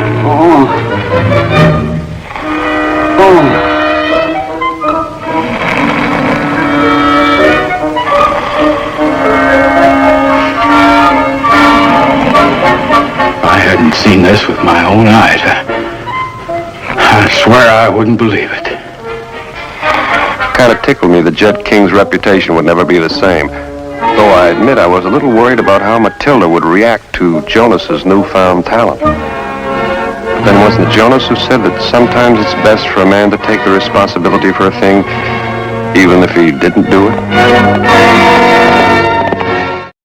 Stayed since the Indian uprisings. It's a beautiful country down that way. But mighty empty and mighty lonely. Along about noon, I was beginning to figure I'd got myself lost. The sign said Minton, all right, but it didn't show which way. I looked over, and Scar was headed southeast, so that's the way we went. Maybe Scar'd smelled water because we hadn't gone more than a mile when we saw a house.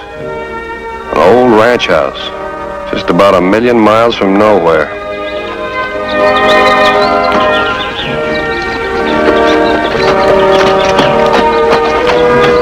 Hello?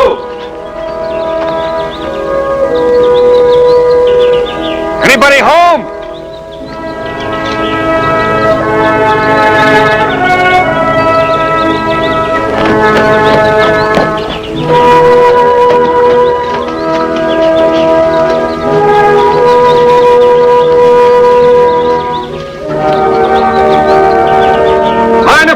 Some water?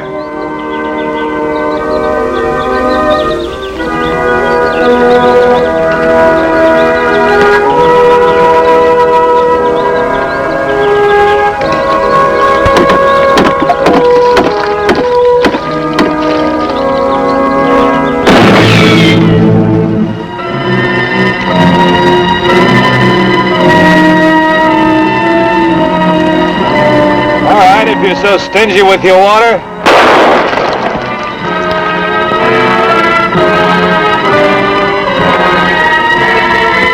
I'll leave if you'll show yourself. You can leave right now, mister.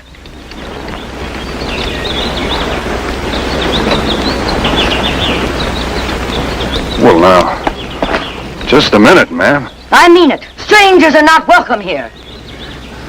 I kind of got that idea.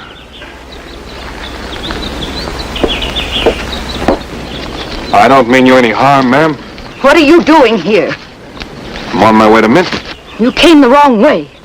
I know, but the sign was down at the fork a ways back. It'd be closer for me to go ahead than to turn back, wouldn't it? Mister, I don't care which way you go. Just so you go. I'll go. I'd feel a lot safer if you put that gun down. You don't have any cause to shoot me, ma'am. I'm on my way to Minton to buy cattle. My name's Bonner, Vint Bonner. Vint Bonner? Were you ever in the army? Yes, ma'am. I served as a scout with the cavalry, but that was some time ago. I think I've heard my husband speak of you. I'm Hannah Guilford. General Guilford's wife? I knew the general. I was with him at Fort Clark just before... I realize I've been rude, but I need someone to help me. I'll do what I can. Then I wonder if you could stay here for a while. Oh, I won't keep you long. Just have a meal with us and talk. It would do the general so much good. Oh, ma'am, the general was killed. I know he would be pleased to see an old friend. You can't imagine what it's like to be alone all the time. I'm sorry, ma'am. I just don't understand. I thought... You thought the general was dead. I know. That's what everyone thinks. But it isn't true.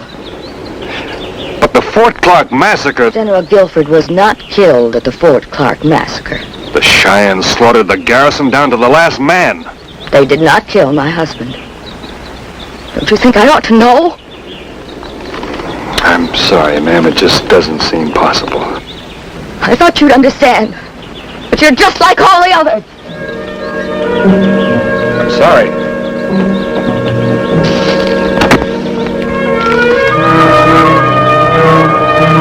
Just go away, Mr. Bonner. Water your horse and go.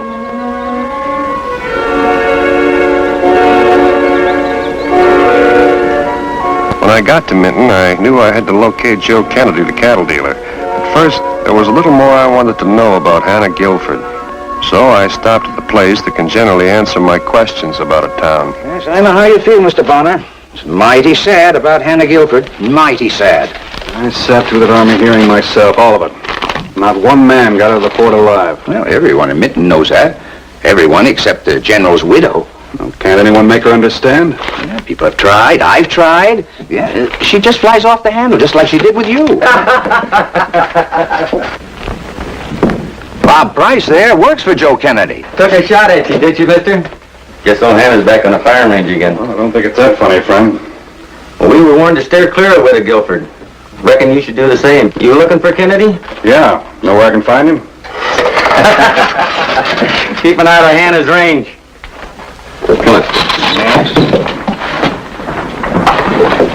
Town has to have someone to laugh at. Hannah Guilford is a good target. I guess I'm about the only person she sees now.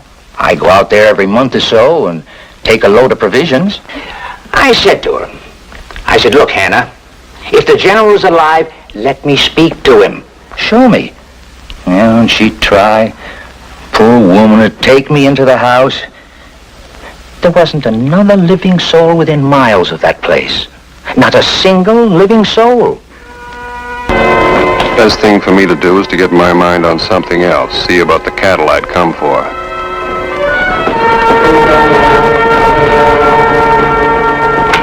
This Bonner's the latest one that's happened to. In 5 minutes, Hannah took 2 shots at him, asked him into the house for dinner, and then slammed the door in his face. I think I've got a right to know, Sheriff, just what you're going to do about her. I got no grounds to do anything, Kennedy. You know that. When she starts shooting at people, it's time to clear her out of there. Hi, Bert. Bonner! Good to see you, Vint. What brings you to Minton? Cattle. I'm looking for a man named Joe Kennedy. You found him. I'm Kennedy. Oh. Glad to know you, Mr. Bonner. Glad to know you, Mr. Kennedy. Everyone's heard of the six-shooter. How many head are you in the market for?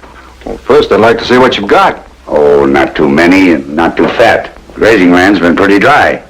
But why not come out to the ranch in the morning and have a look? Thanks, I'll do that.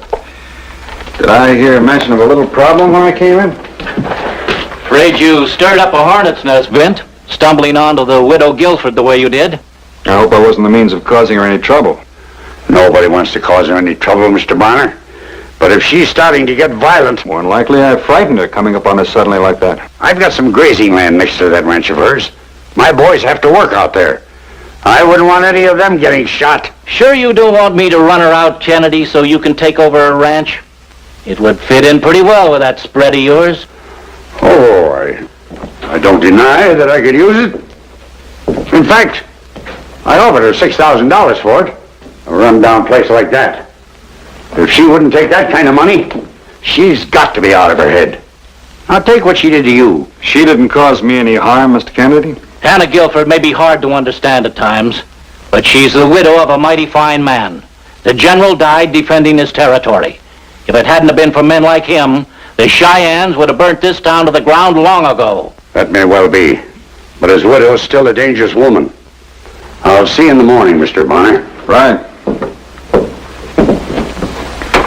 Looks like everybody in town's got pretty strong opinions about Hannah Guilford. One way or the other.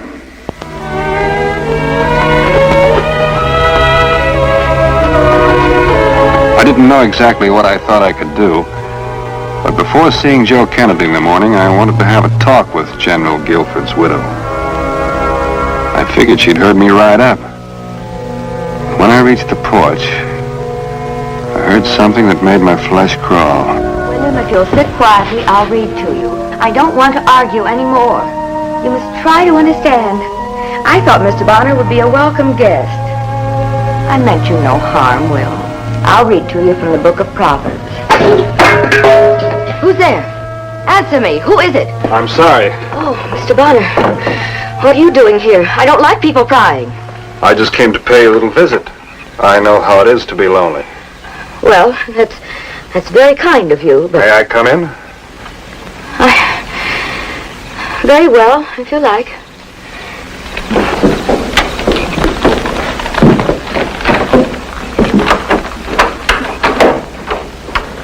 It's plain, but it's my home. I see. I'm afraid you got a poor impression of me today. But there's no reason to worry, really. I heard you talking to someone when I came up. Talking to someone? Oh, no. I was sure. You heard me reading. I often sit by myself and read in the evenings. I see. I get very lonely to hear a human voice. So I sit here and read. At the table? Yes. By the light.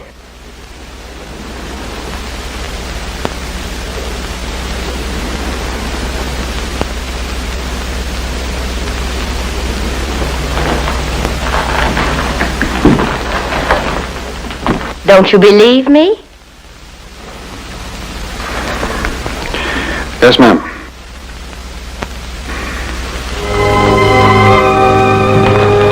I believe you read by the table. You see, there's nothing to worry about. I'm perfectly all right.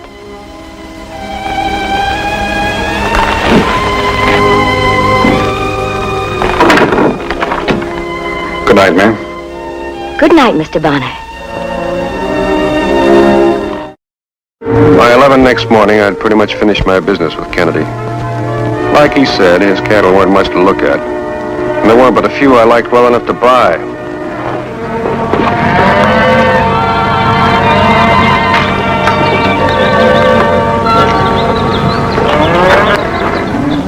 How do they look to you? I can use about 50 head. 50? That's about it. Andy and his men will be along in a few days to drive them north. All right. But it's hardly worth the trouble. What's this?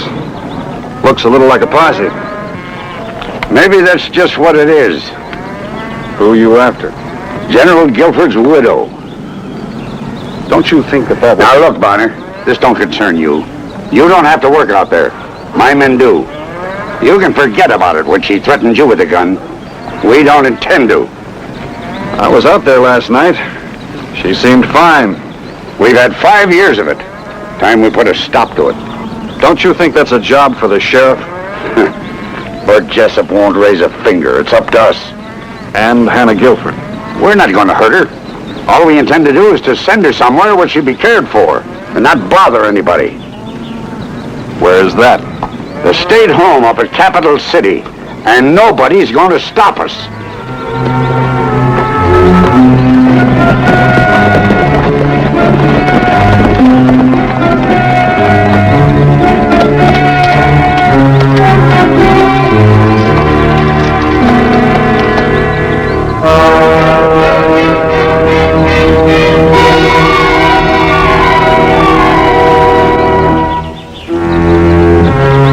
I never did believe in ghosts, and I wasn't about to begin.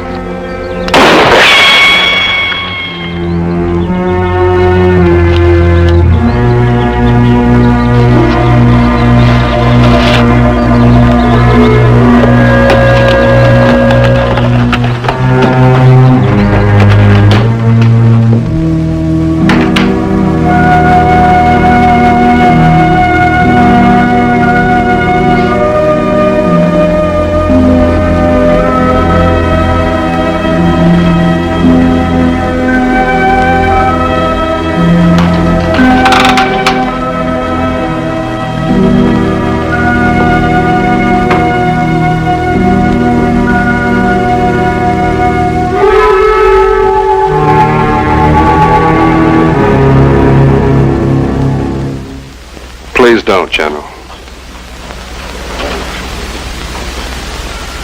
You're Brent Bonner, aren't you? Why couldn't it have been someone else? Why did it have to be you?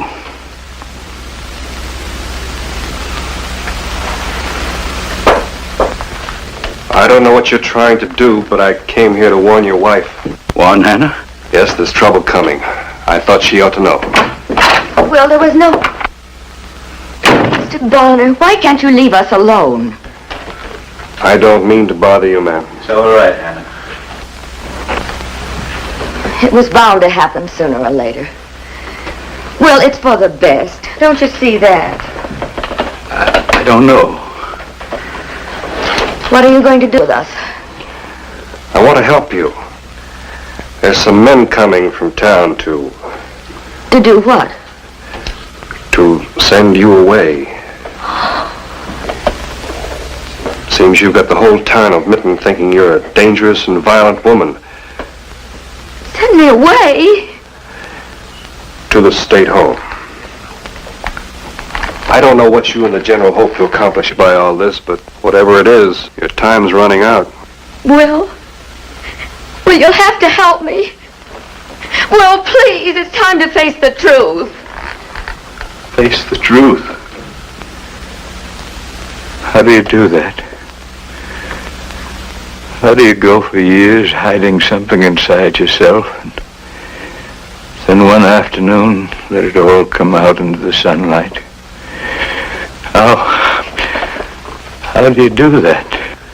Are you sure you have something to hide, General? Am I sure? I've had time to make certain, wouldn't you say? I thought in time people would forget. I tried and tried to make him see. A man can't bury himself, wish himself dead. I know, Hannah. I know you did all you could. This is your reward. They think you're a dangerous woman. What else could they think? But I was willing to let them think anything. If you wanted it that way, Will, I wasn't looking for any reward. I know, my dear. I've made you pay a terrible price for loyalty. Not just for loyalty.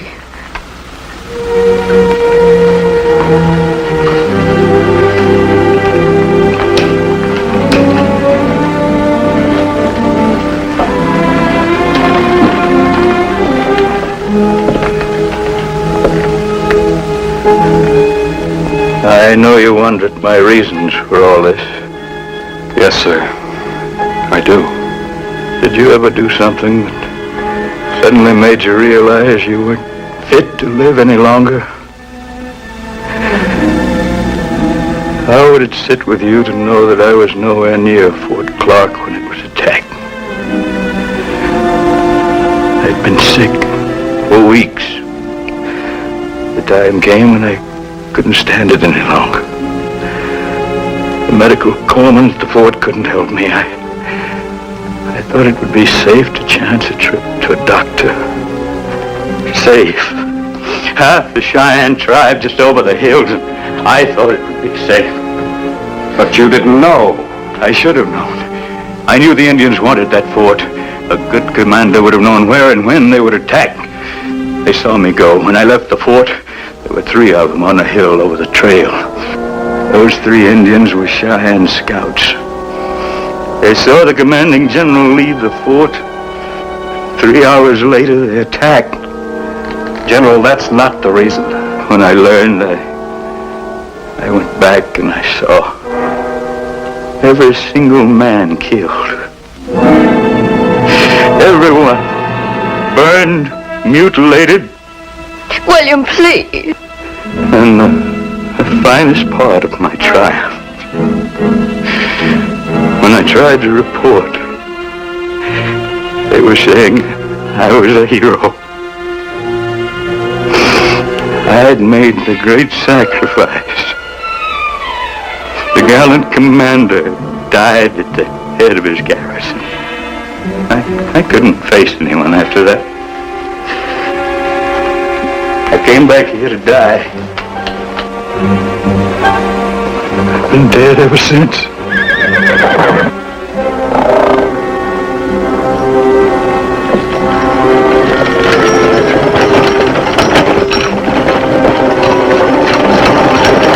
Mr. Brown, some men are riding toward the house.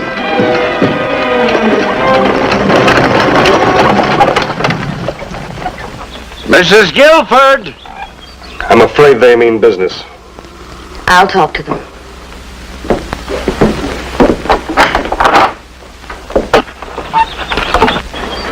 What do you want?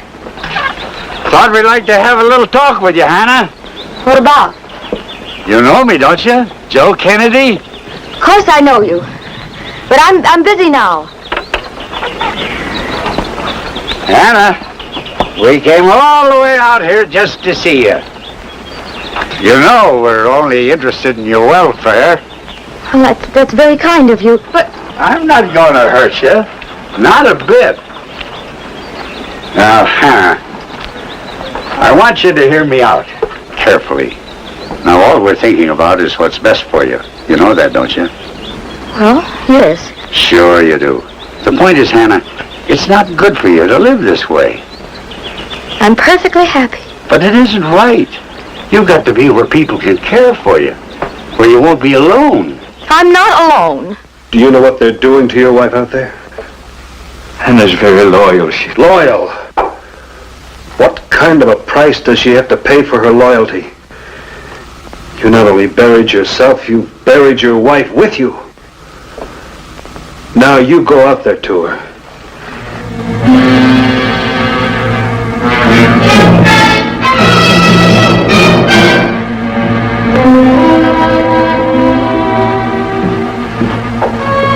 Stand up.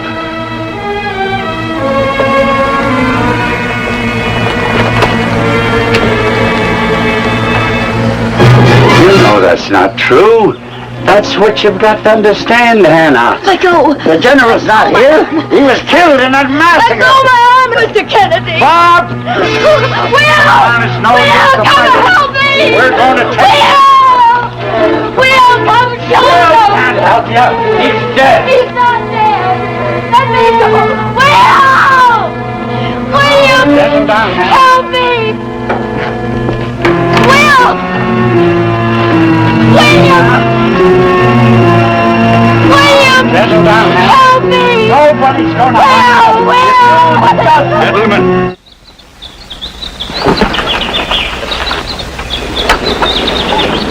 Leave my wife alone. There's no reason for my wife to be tormented, gentlemen. Not any longer.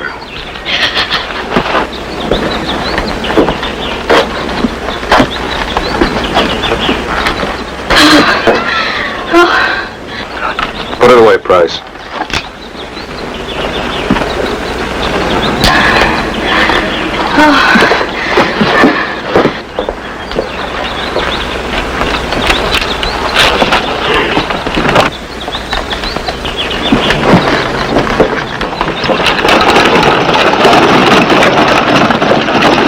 You won't have an easy time of it for a while, sir, but there's one thing you've got to remember.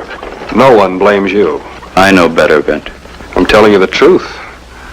The Army held an investigation of the Fort Clark massacre 3, maybe 4 years ago. Did you see the testimony? I was there. I heard it. That's why I know you were cleared. Even if you hadn't left the fort, the Indians would have destroyed it. They came in from the north in greater numbers than ever before. The court agreed it was only because of the defenses that you erected that it held out as long as it did.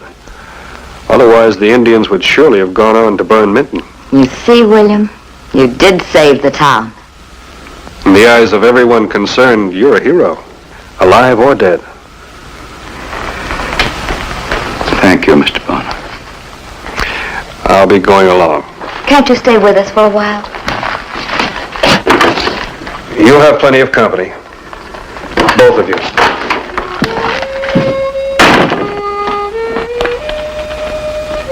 The storekeeper was right. A town has to have someone to laugh at. But it needs someone to admire, too. And once they got to know each other, Minton would be looking up to the general the way it always had. And to the general's wife.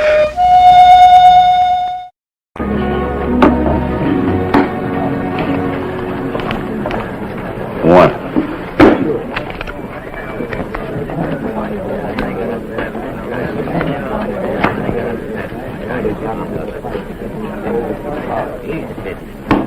$500. Match. This'll cover it. And I'll redeem it at the bank, if you will.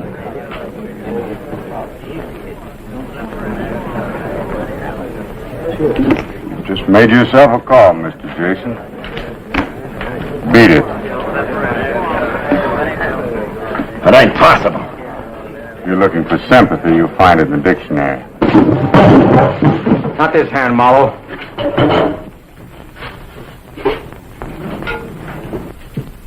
What's this? We say you cheated. I never cheated at a card game in my life. Mr. Jason's a respectable businessman in town. When a stranger calls him a liar, he'd better back it up. I'm no liar, but I'm no gunman either. I don't even carry one of those things. And get out! Fast!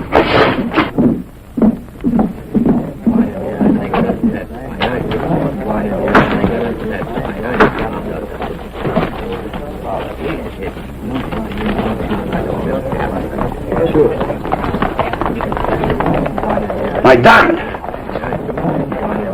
That crook stole my diamond!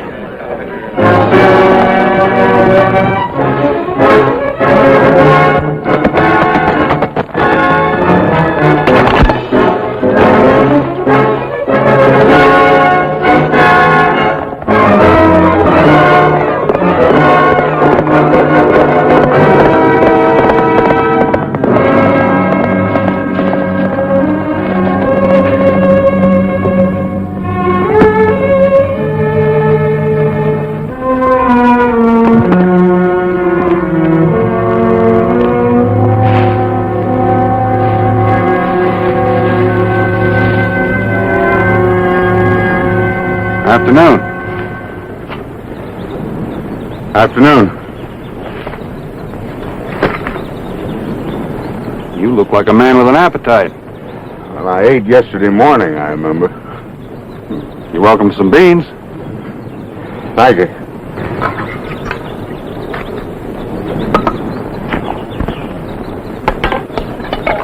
Here you are. Thank you.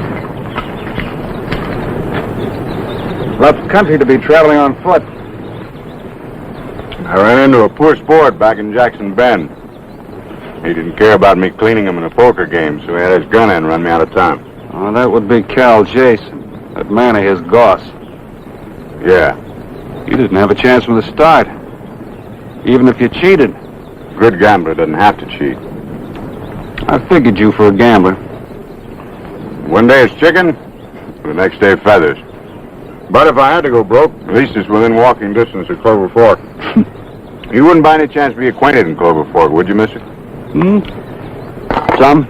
Maybe you could tell me where I could find my family. Clover Fork's where they moved to last time I heard. Name's Marlowe. Marlowe? I know Ted. I'll bet he's a real whopper by now. Well, he must be, let me see, well, on 10. And Janet, that's my wife. I bet she's as pretty as she used to be. Look. Fact of the matter is, Mr. Marlowe, Mrs. Marlowe's dead.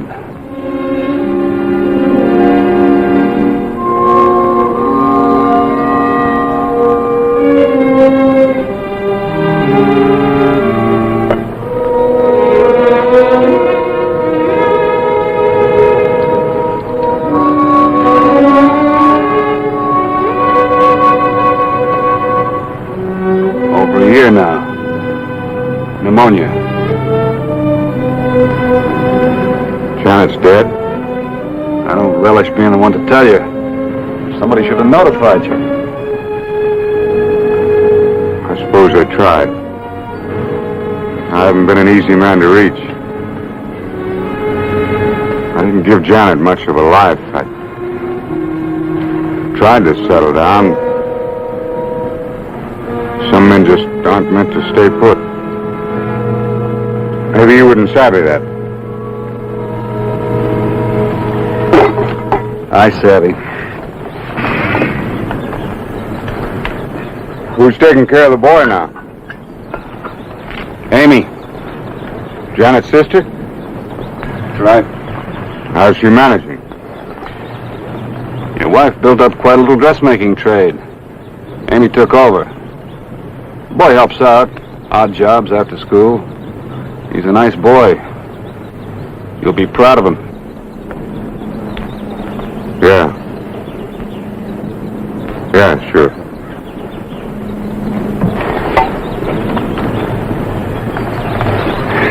Well, I'm sorry I can't take you with me. But I don't think my horse could carry us both. Oh, that's all right. Thanks for the food. I'm sorry, I didn't even ask your name. Name's Bonner. Vint Bonner. Bonner? Yeah, I've heard about you. I'm pleased to meet you, Mr. Bonner. Good luck. Oh, since you'll be in Clover Fork ahead of me, I wonder if you'd stop by and tell Amy and the boy that I'll be by to see them. I'll do that.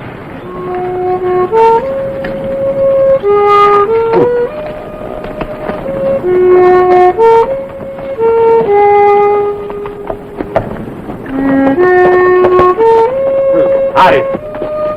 You're a long way from Jackson Bend, aren't you, Goss? Looking for a fellow named Marlowe. Marlowe, huh? Yeah, fancy dressed, a thieving gambler. You seen anyone like that? Yeah, I have. Where? That running mate of yours in Jackson Bend, Cal Jason. Put that thing away. We're both too old to be playing games on a pretty day like today. And you move along. Nobody but a fool would be in this country on foot.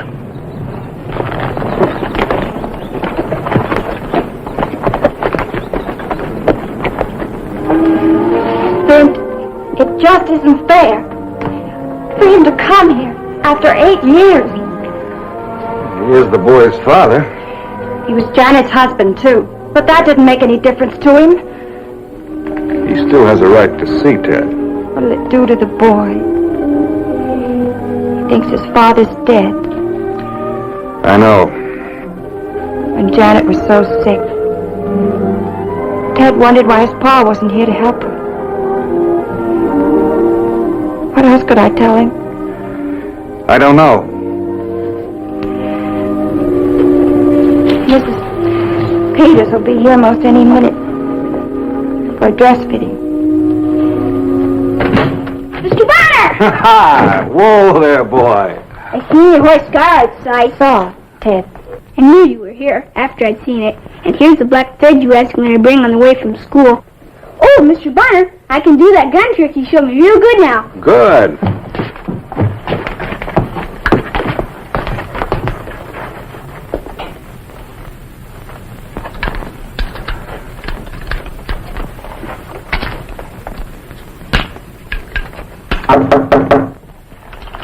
That should be Mrs. Peters.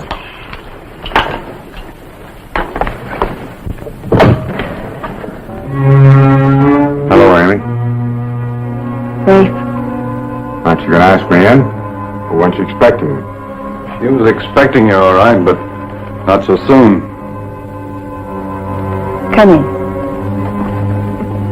Sodbuster gave me a ride on his wagon.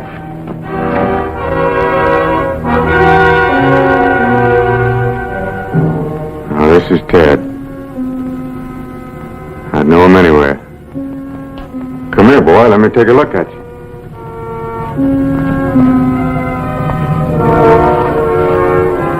Yeah. Same eyes. Same color hair. I bet you don't know who I am, do you, Ted? Ted, I want you to meet a friend of mine. Mr. George Parker. He knew your father. Glad to know you, Mr. Parker. Well, now, just a minute, Bonner. Ted. Ted, it's time to go bring in the kindling. I'll be right back. Thank you, Vint. What kind of joke you pulling, Bonner? It's no joke, and it's better this way.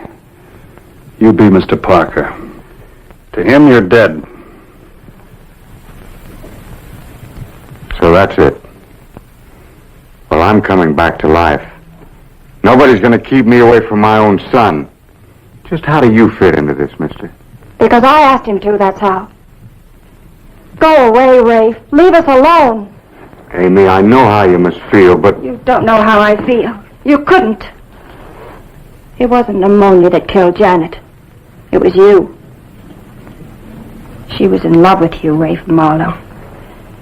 When you left that last time and didn't come back, that's what really killed her. I couldn't help myself. It wasn't that I didn't love Janet. Don't make Ted go through the same thing she did. Always wondering where you are, worrying about you. Please. Let him go on believing you're dead.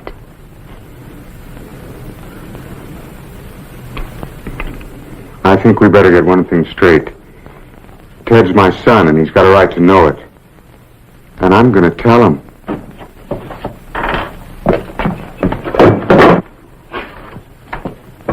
That was quick, wasn't it, Aunt Amy? Tell me more about my father, sir. Go on. Tell him about his father. Were you with him when he fought those Indians?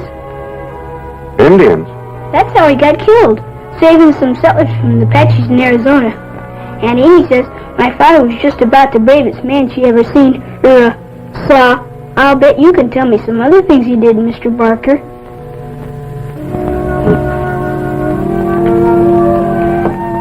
Your dad was quite a man, Ted. There'll never be another one like him. But,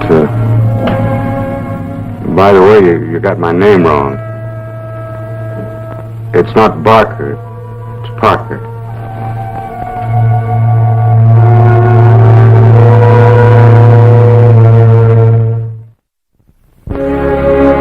I got my myself a room at the hotel and settled down in the lobby with the paper.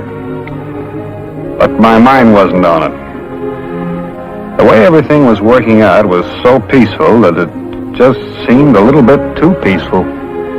Thanks, Bonner. What for? Oh, for making me think twice. So you decided to go on playing dead, huh? Sure. But I wrote myself a mighty heroic obituary. What made you change your mind? Oh, I don't know. Amy talked sense, and, well, I did sort of promise to stay over another day, though. How come? Tomorrow's Saturday, and the boy said he'd like to go hunting. I guess I owe him that much.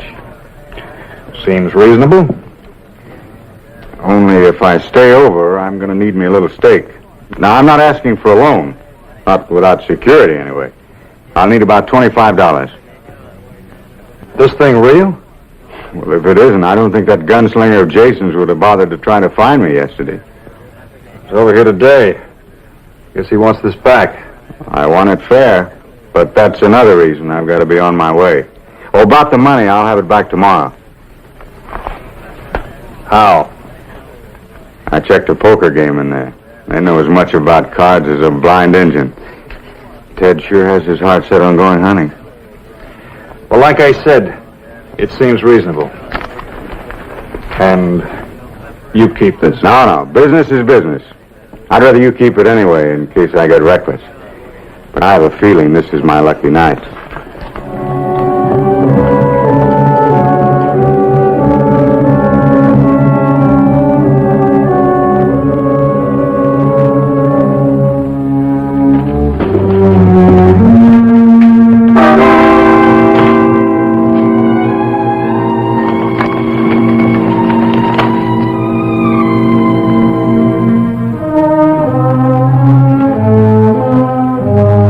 You're the flannel mouth who called me a thieving gambler.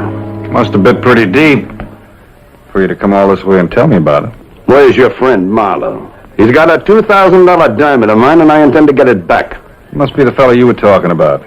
I run into a kid who saw you sharing chuck with him. Well, it's a good thing you can stop for dinner. I only had beans enough for two. Where'd Marlowe go? I couldn't tell you that. You mean you won't? Maybe the night air will revive your memory. Outside.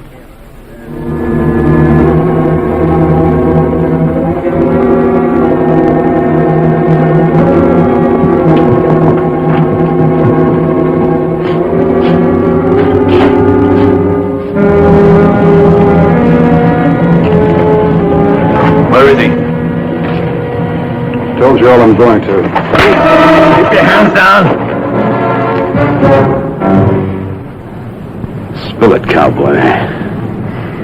Where's Marlowe? You find out. Where's Marlowe?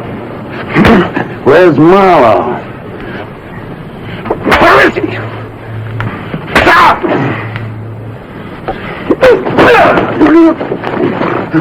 Let him go or you'll shoot.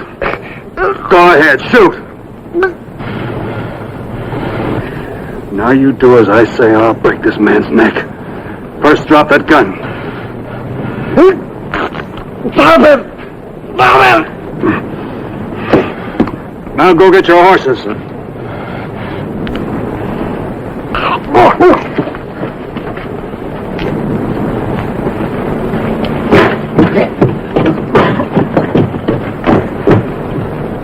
And don't stop till you get to Jackson Bend. I'll be looking for you, Cowboy. I'll be around.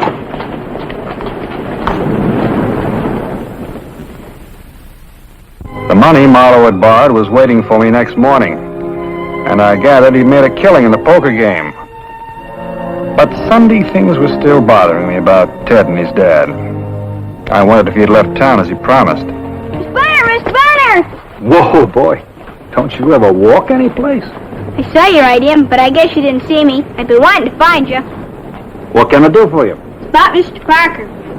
Don't tell me he's still in town. Yes, but I think he's going to leave in a few days. few days? He told me he never stays in one place very long. Guess that's right. Well, when he goes, I'm going with him.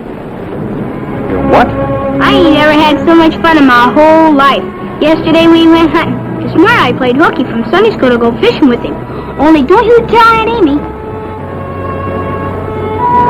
Now, wait a minute, Ted. I think we better talk this over a little more. I'm sure Mr. Parker likes me, don't you think?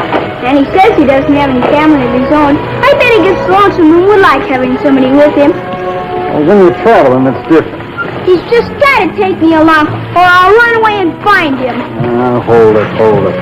Have you talked to Aunt Amy about this? I want to be like Mr. Parker and go places and learn to be a gambler and play poker.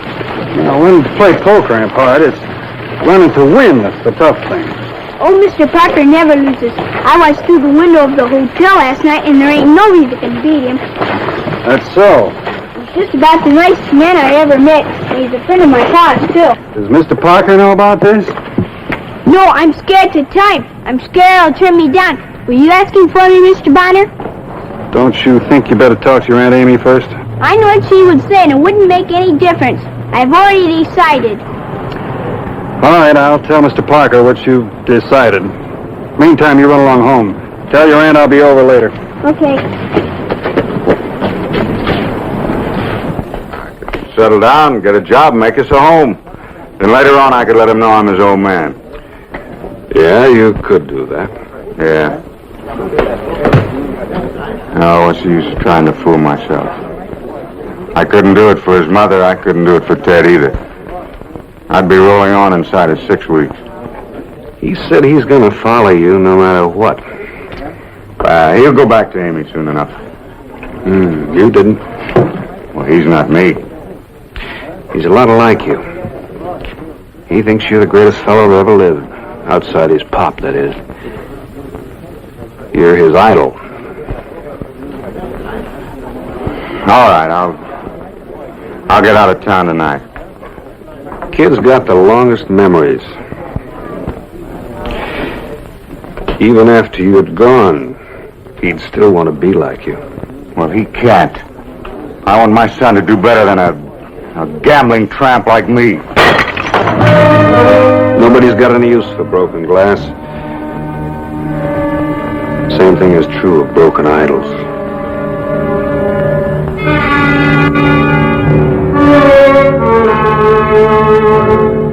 If you're looking for sympathy, Finch, you'll find it in the dictionary. I don't understand it. How you've won all night long. You watch me work, my friend, you'll never go broke in a strange town. Shut up and deal.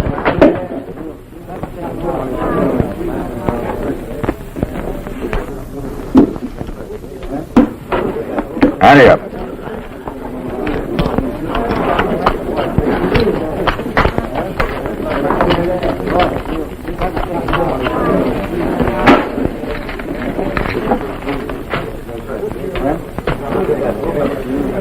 $50. And 100 more. Before the draw? You're bluffing. Call and give me 2. You're a grave digger. Dealer takes 3.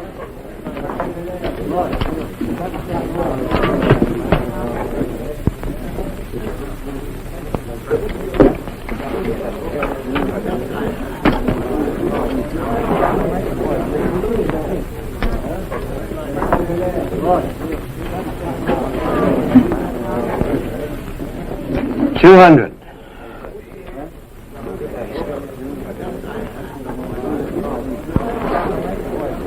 You 2. And raise you 500.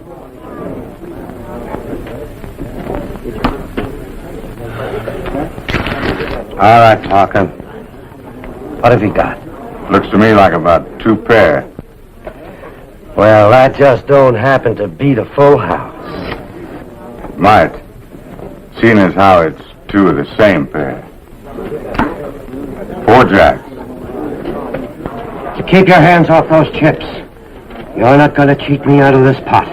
You're talking wild, Finch. All of you saw me. I threw in 2 discards. One of them was a jack, and there's only 4 jacks in the deck. He dealt himself my jack. That's how he's been winning. Cheating like a dirty rat. Well, you're through cheating, Mr. Parker. Hold on. Fire, Mr. Banner!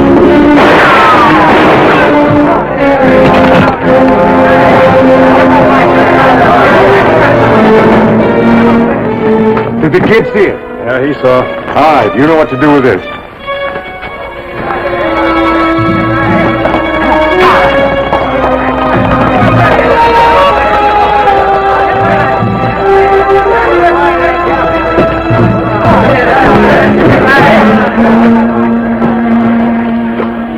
Get him to a doctor.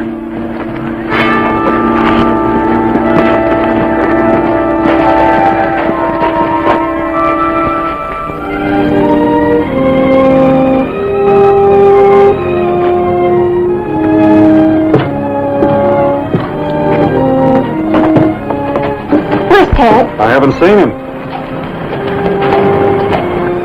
There he is. And I wanted to be like him.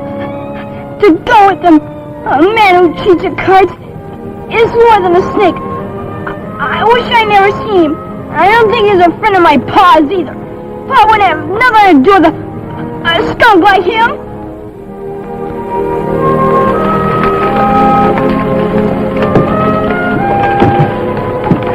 Maybe your father didn't know him for what he is. Anyway, he gave Mr. Parker this to give to you. Your Aunt Amy will keep it for you. It's worth quite a lot of money. Your pop wanted you to have an education. Thank you, Vince, for everything. Care to walk home with us? I like that.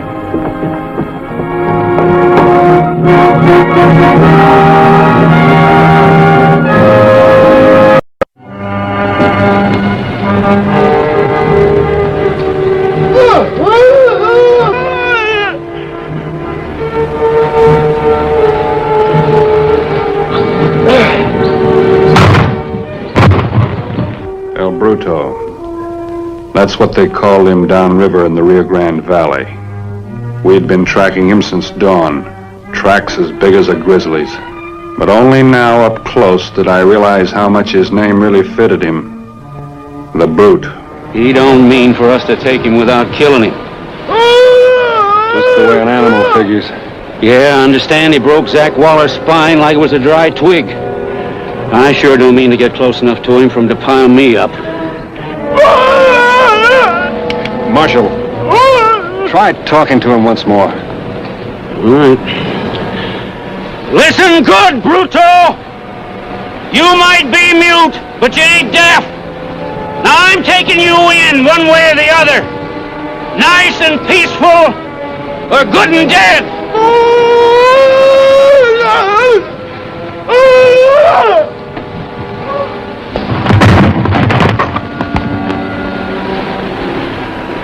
He made his choice.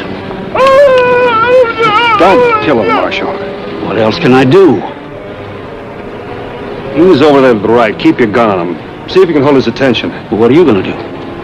Did you ever capture wild horses? The idea is to crease their skull, bring them down good as new. Anyway, that's the idea. I never had much luck at it myself.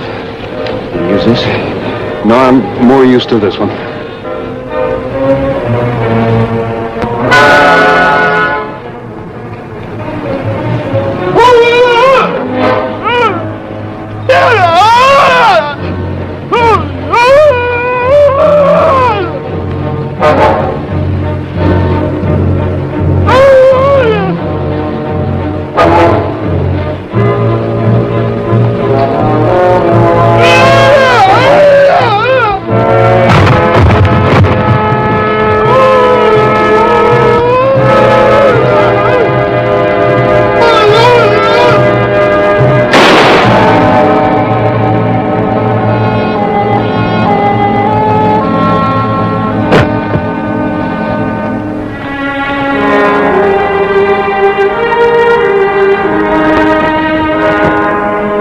Complain about your luck today, Vance. You ought to stick to wild humans.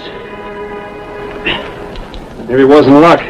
Maybe it had something to do with it being Christmas Eve. Like what? Well, I'd kind of hate to be a party to a killing on a day like today. That's what I was thinking when I squeezed off the trigger. Yeah? Well, maybe you wouldn't call it thinking. More like praying. So he strung him up like a prize bull and took him along. Stop a minute, Marshal.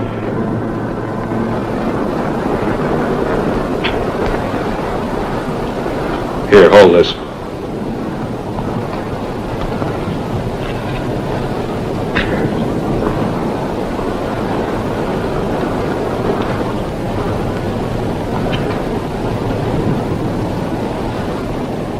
We're never going to reach San Felipe tonight. I was thinking about that. Well, I'm sorry I dragged you away from your ranch, Vance. Spoiled your Christmas with the boys. That's all right, Marshal. There's one thing sadder than our overgrown friend here. It's a bunch of cowboy strays on Christmas Eve.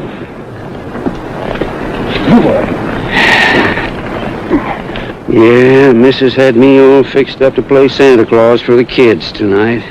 What are we going to do? Any place we can lay over?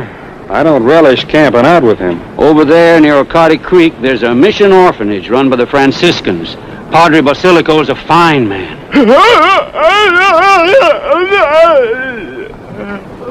What did I say to set him off? I don't know.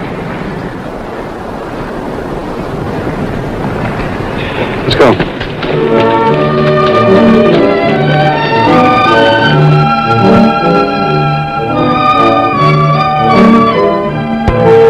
Tonight is the last night of the Posada. Truly a night for miracles. First, the heart of the cruel innkeeper shall melt like snow before the fire.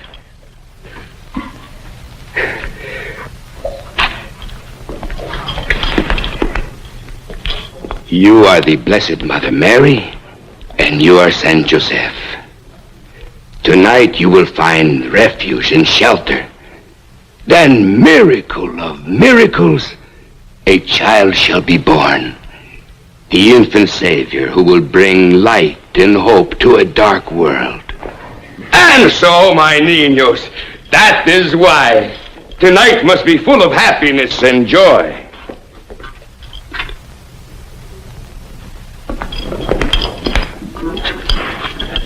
Continue with the Posada, Brother Terence. Now, Don Jesus, you'll be remembering what you have to do.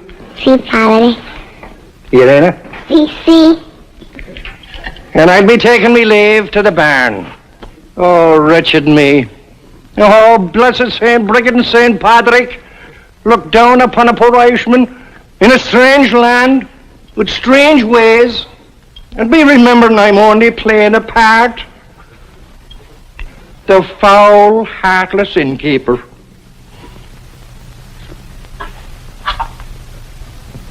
He could not do it. I do not believe he could do such a thing. I'm sorry, Padre. All I know is what I heard from Sheriff Dutcher. but- He was working for two brothers named Waller on a farm near Socorro. He killed one of them with his bare hands. Why do you say he couldn't have done such a thing, Padre? He was one of our boys here years ago. Oh. That explains why he got so excited when you mentioned the Padre's name. John, look at me. You remember me, Padre Basilico? You reject even me. Oh, what has this world done to you? He was such a gentle boy.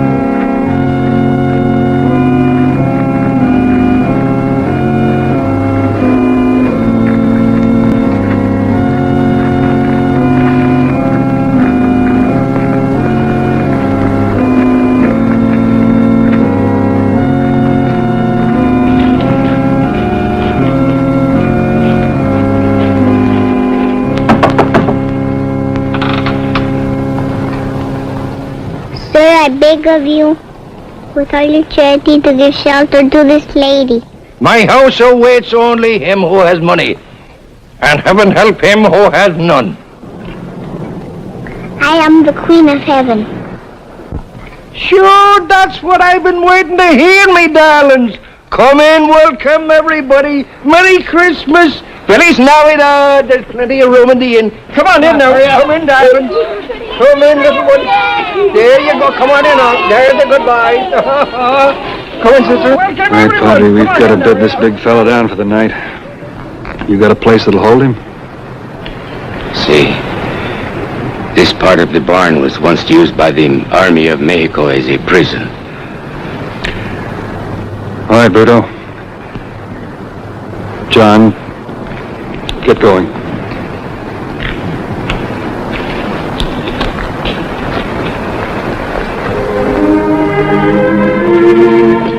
Inside, Bruto.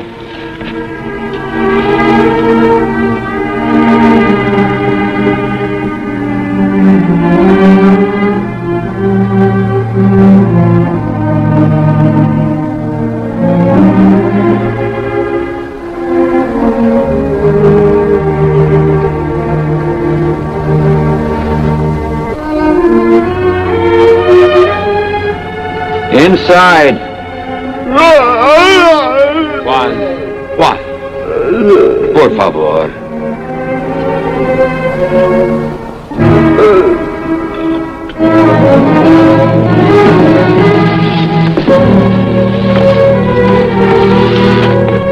Now then, me beautiful Queen of Heaven, you're all ready to hit the piñata. Thank you, sister. Here you are. Now, I'll make very sure that you don't know where it is. 1, 2, 3, and don't look at me with it. Now, hit. Now, and I'm going to make very sure that you don't know where it is. We don't like it neither, Padre, but he's dangerous. Everyone is invited to join in our simple Christmas pleasures.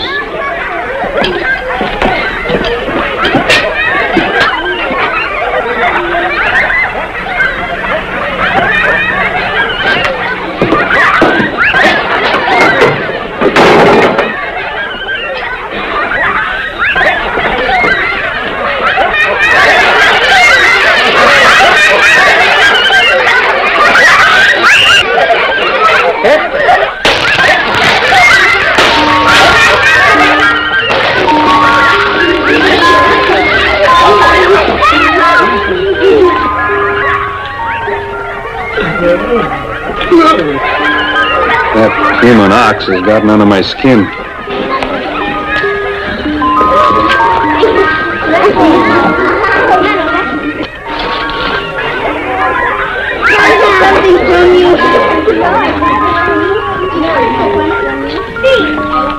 It was a fine day in September in the merry month of July.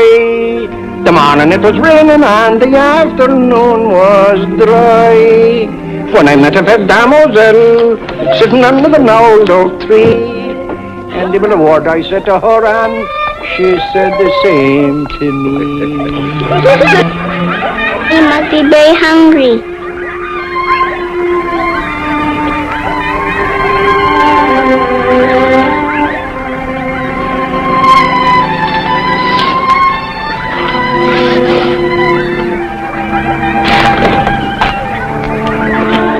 Why are you here?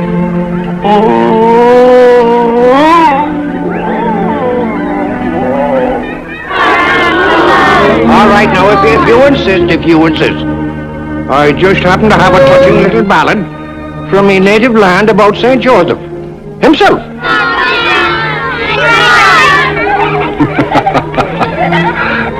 By the way, where is little Jesus?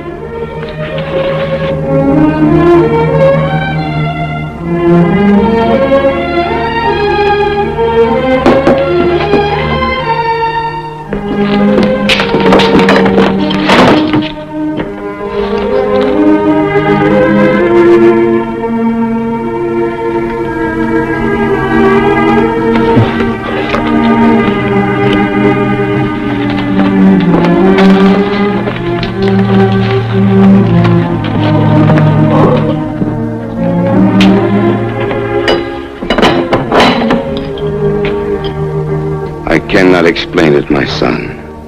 The many things that can happen to a man. But it is right that you look upon every living thing with love.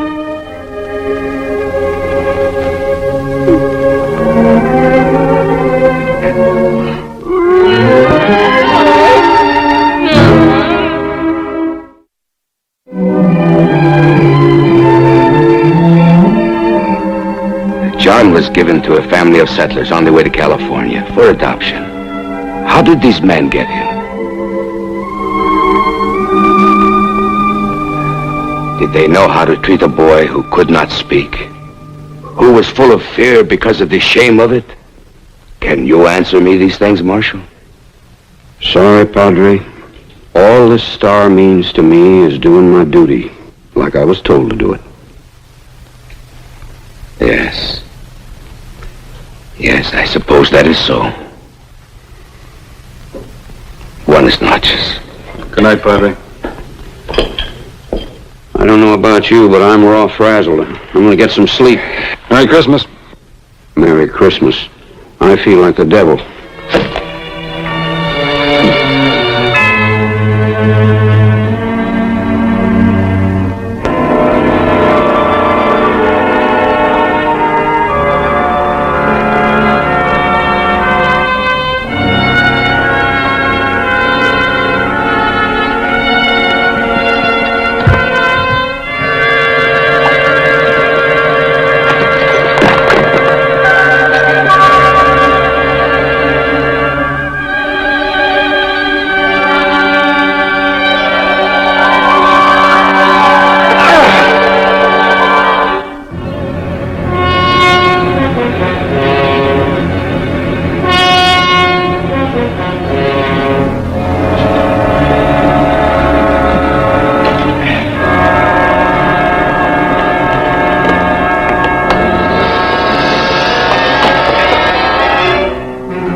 I still couldn't find it in my heart to kill the big one. The marshal was shaken up some, but not hurt bad. Maybe I could knock him out.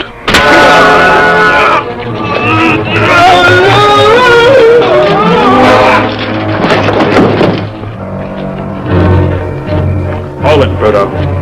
Bruto, you remember about guns, don't you? Yeah, you remember. All right, move back. Go on, move.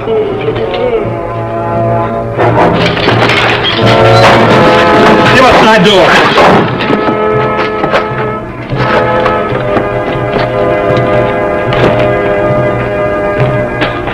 Padre, is there another way out of the barn? Oh, no, senor.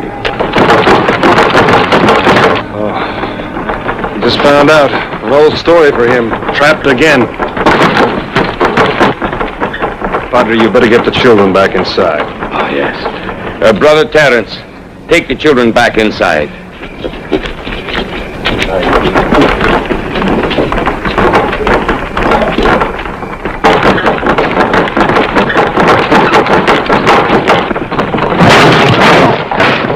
Maybe you better go inside too, Padre. If he breaks out, we'll have to shoot him down.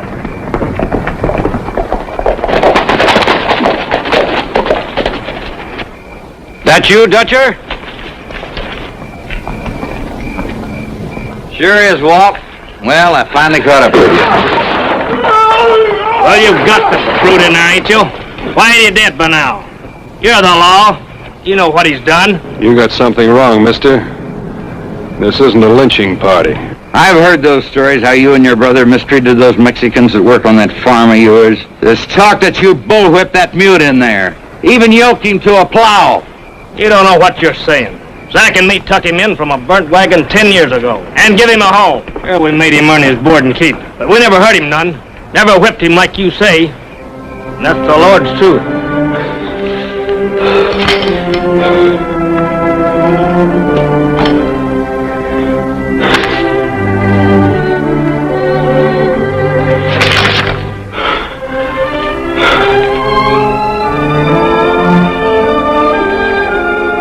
Senor.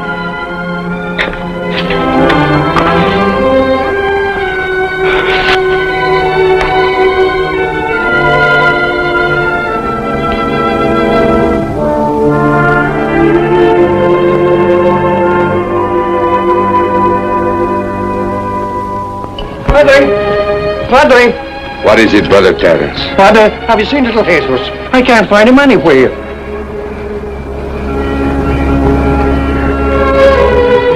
Awfully quiet in that barn. You don't think? I don't know. But the lad sure took a fancy to him.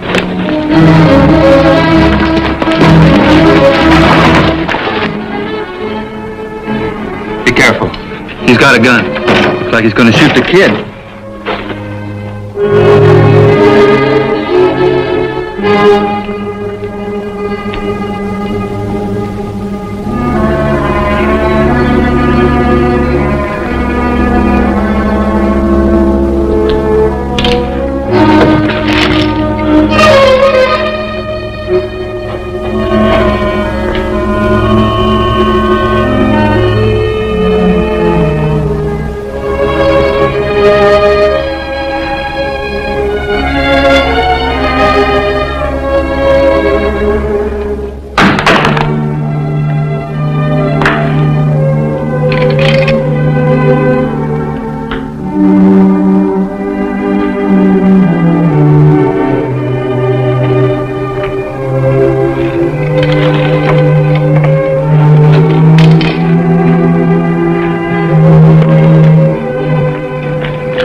You don't aim to kill him, I will.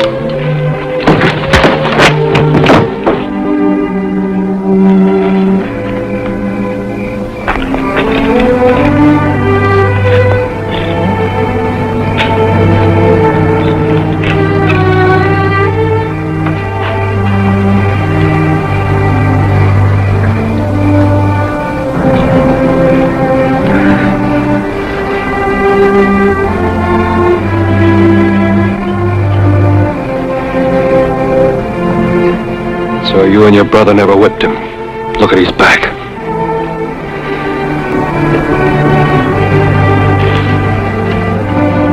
Now you do it.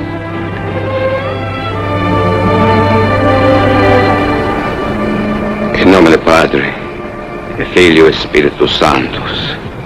O merciful God, grant to all of us here the wisdom thou hast poured forth into this soul of this simple child. Grant that we may not so much seek to be consoled as to console others, to be understood as to understand, or to be loved as to love. For it is in giving we know, O Lord, that we receive. For it is in pardoning that we ourselves are pardoned. Amen. Jesus, you take your new friend inside. Find him a place to sleep. He must be very tired. Take him.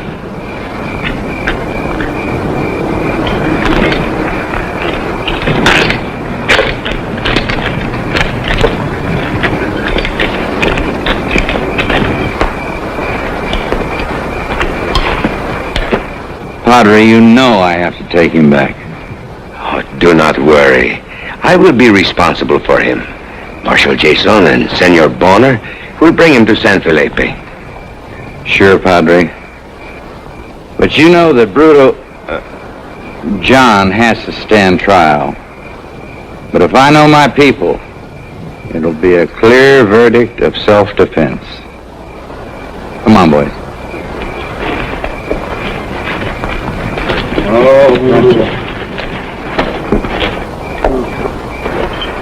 When the trial ends, as we hope it will, I will bring John back here. It is the only real home he has ever known. He loves the children. He will be happy here. I think it's going to be a beautiful Christmas. Mira, la estrella de pastor, amigos. The morning star. Peace on earth, gentlemen.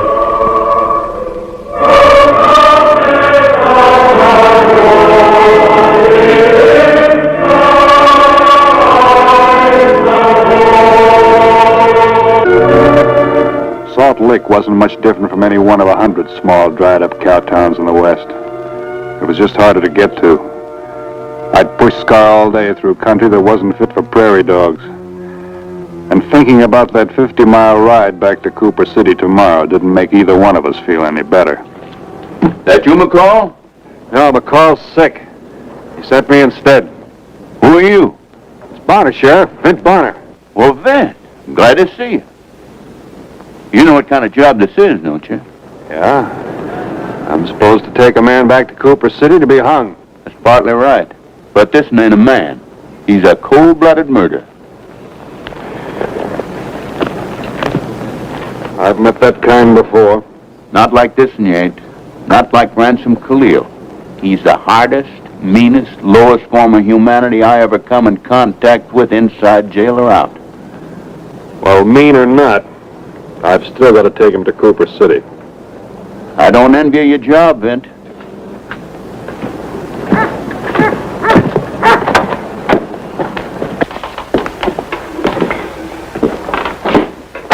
I suppose you got the papers? Right here. There's a warrant for his transfer and my identification as temporary deputy. This could be more temporary than you think. Would you like to meet him? Tomorrow will be soon enough. I'd like to get over to the hotel and get a meal and a good night's rest. My horse is tired, too. I think you ought to meet him tonight, just in case you don't show tomorrow morning. I'll understand why. Is he all that tough? He's that tough. Bedrock, nothing else. Let's meet him. Khalil. What do you want? How'd you like to meet the man that's going to take you back to Cooper City? I already met McCall. But this ain't McCall. The game's on me, Sheriff. Well, look at him. Sheriff McCall wasn't able to make it himself, so he sent Mr. Bonner here in his place.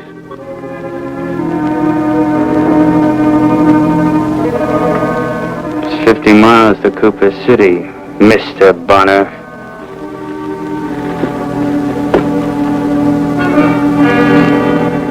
You can take it one of two ways. Riding a horse or being dragged by one. Real tough, ain't you? Real tough because you got the law behind you. I'd just as soon take you back dead as alive. I knew the storekeeper you murdered. He was a quiet, harmless man. I heard all about it. He had a wife and 4 kids. Anything else you gotta tell me? No. Nothing else.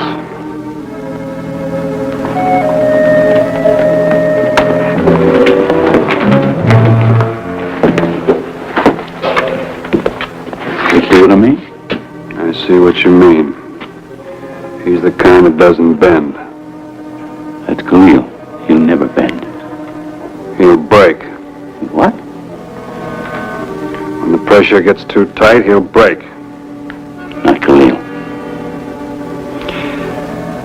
Maybe, maybe not. Vint, while you're getting room over at the hotel, I'll take your horse down to the stable and see that he's curried and fed. Drop around later. And I'll do that, and I'll buy you a drink. Because you're taking a load off my back. A big one.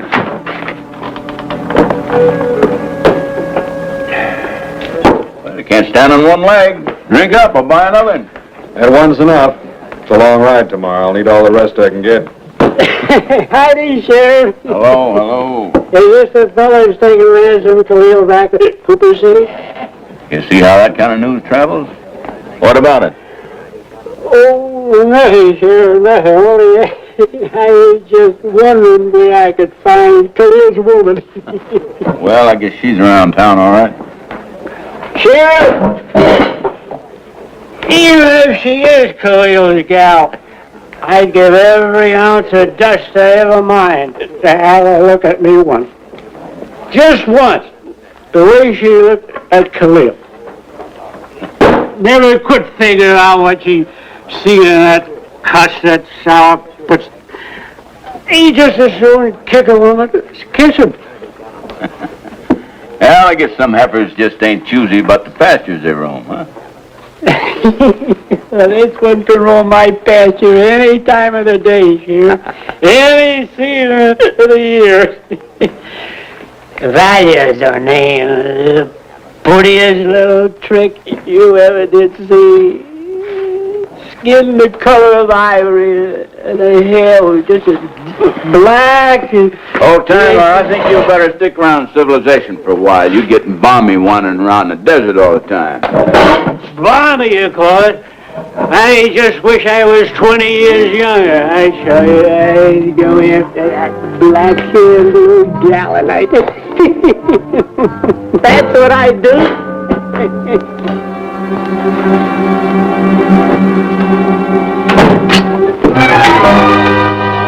Howdy. Do you want to get yourself killed? Not for a spell yet.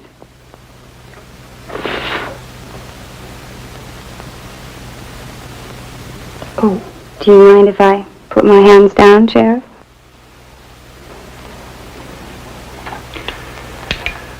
Sure. And I'm not the sheriff. You'd be Valia. Yeah, I'm Valia. You, got anything to eat around here? Sorry. Ain't had a square meal since that skunk Khalil got himself thrown in jail. There's a place downstairs. I'll stake you to a meal. Well, now. You're a gentleman. That's what you are, a real gentleman. How'd you get in here? Just walked in. I saw you on the street talking to the sheriff. Figured you'd stay here. It's the only hotel in town. I asked the clerk for your room number. I'll stake you to a meal, but you're walking out.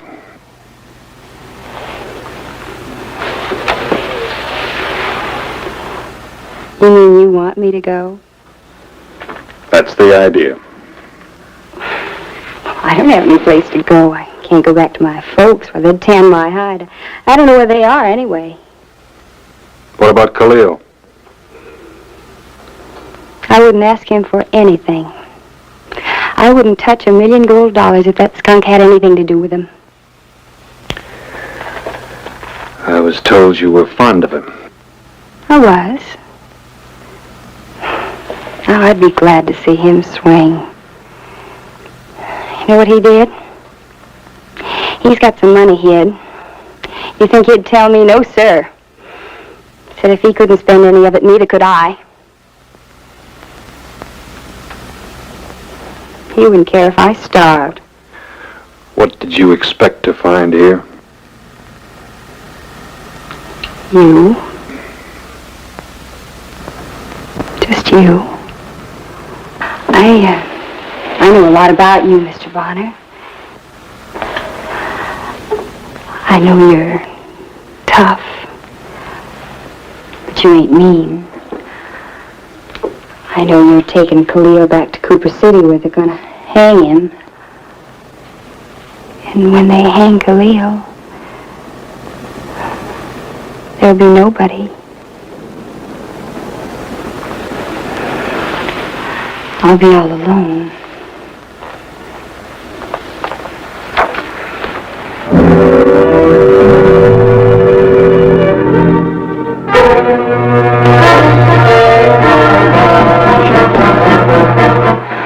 Khalil's woman. Know what that means? I'd be willing to kill anyone who tried to hurt him.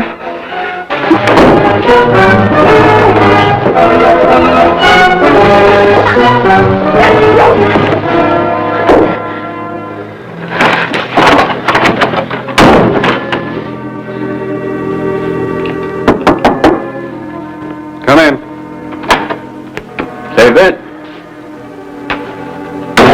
Hey, see, you had company. Khalil's girl. Did she do that? Just a scratch. You know something? She's just as bad as he is. Tell you one thing.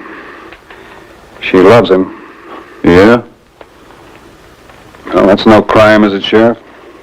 No, but what she done to your shoulder is, I'll scour the town and throw her into jail. Forget it. What'd you say? I said forget it. As long as I don't press charges, you can't put her in jail. But I don't want her in this town. She won't be long after Khalil leaves. As long as he's here, she'll be thinking up schemes to get him out. By the way, Sheriff, who's minding the jail? Hey.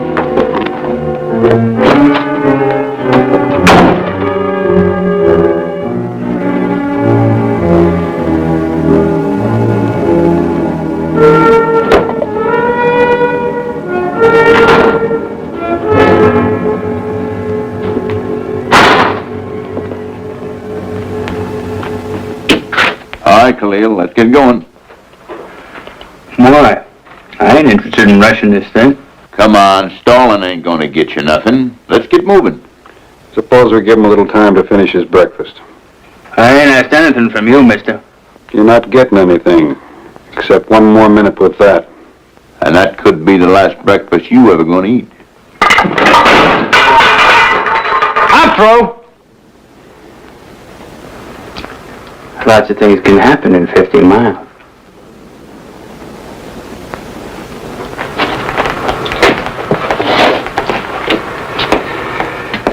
I'm ready whenever you are, mister. I'm ready.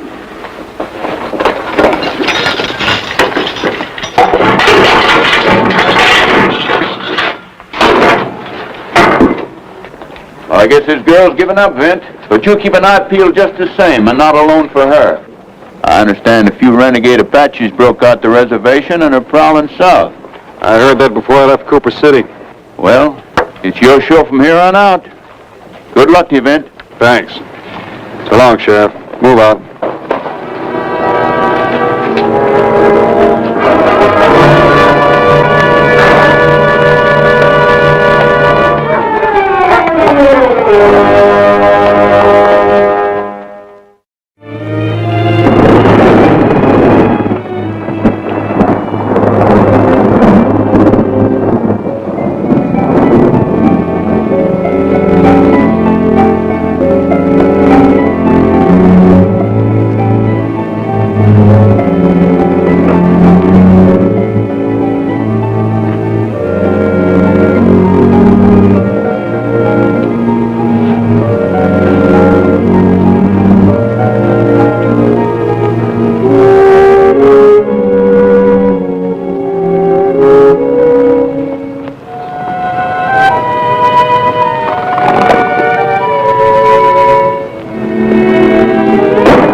Not easy to eat with those things on your wrist. Hear me complaining? I'll take them off if you promise not to try anything. Promise to kill you first chance I get. Guess they stay on, then.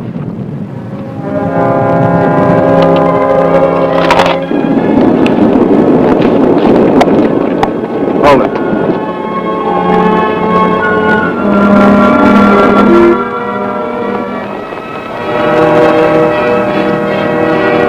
Worried about something, mister?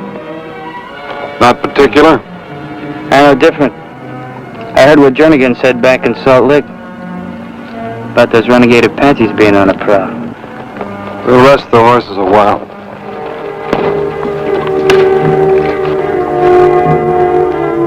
I said we'd rest the horses. Get off.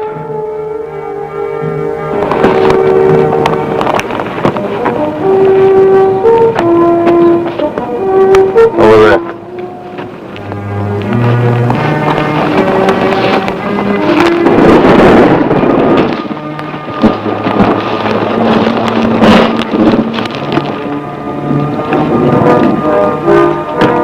You sure picked the place, mister. What's wrong with it? Them Indians could be anywhere in them hills, waiting to pick us off. Are you thinking about it? I was wondering if you thought about anything, Khalil. I can think as clear as the next man. Only difference between me and them, they ain't got my kind of guts. No man's made of iron. Suck, I know what's waiting for me in Cooper City. All right, so it's gonna happen. That's all there is to it. I wasn't thinking about Cooper City. I was wondering about those Indians. What would happen if they came down? Well, if they come down, I can take it here. Same as in Cooper City. Here, have a drink. I ain't ask you for nothing, mister. Have a drink.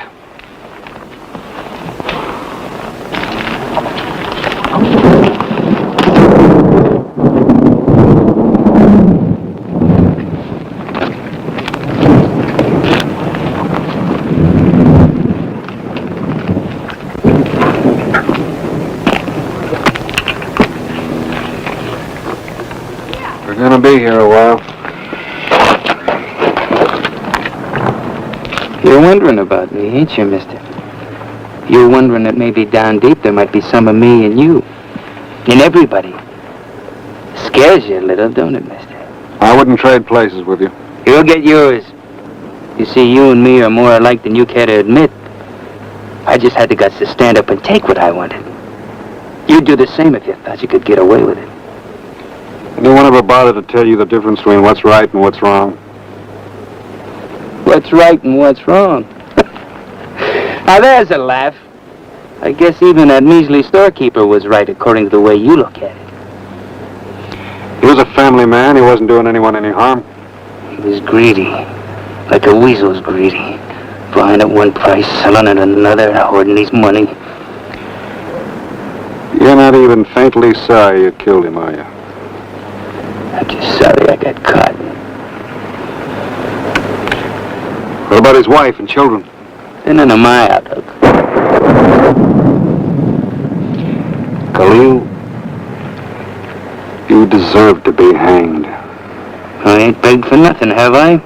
I ain't weaseled or broke. Hang?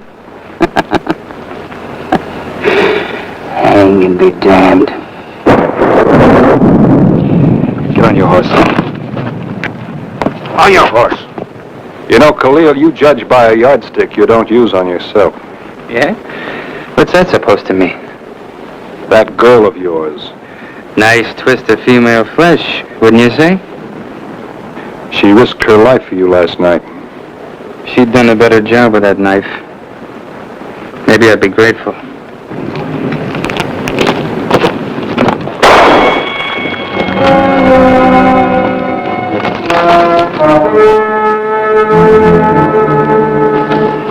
You move, Law, and I'll put a bullet in you before you've gone 10 feet. Gonna gun a woman. Too bad she's out of close range. She better stay out of range. No use, mister. She'll be dogging us every step to Cooper City. Ain't so bad right now. But come nightfall, she's like a cat. She'll creep up behind you, soft as you please. And she'll have her claws deep in you before you know it. But you already know that, don't you, mister? If that's what you wanted, why did you fire that shot? To put a bullet in your head, that's why. But you just said it yourself. She's out of range. She knows that, doesn't she? What are you getting at, mister? She could have waited till nightfall. Easy. Why risk warning me with a bullet that didn't have a chance? I said, what are you getting at? Your girl? I think she's in trouble. I think that shot was a call for help. She can help herself. No skin off my hide what trouble she's in.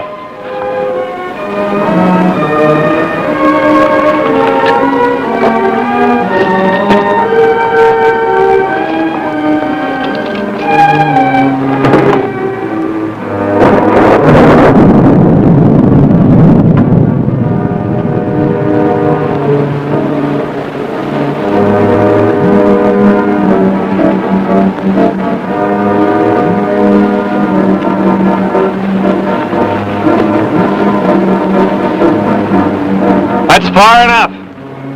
Drop the gun. I gotta talk to you. Not with that gun in your hand. Drop it. I can't. Go on. Put a slug in her. If you can, mister.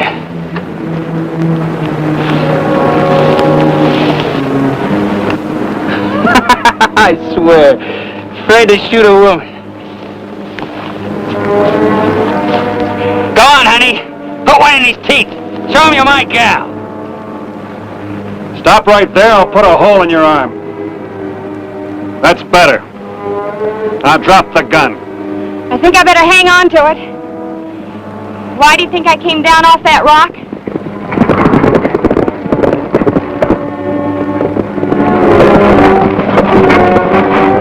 Behind these rocks, both of you. Hurry up.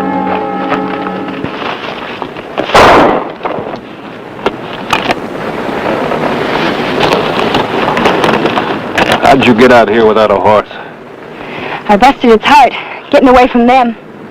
I had to. You know what they'd do to me if they... Yeah. Do I keep the gun? Keep the gun.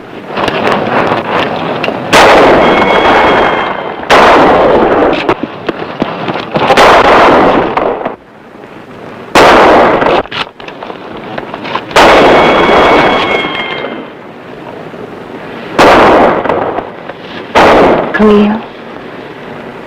What? Well, this sort of throws odds against me, hon, but they ain't hung you yet. It's great. It takes care of everything, don't it? Khalil? What do you want? Well, I'm sorry I didn't do better last night. I tried. Forget it. What's done is done.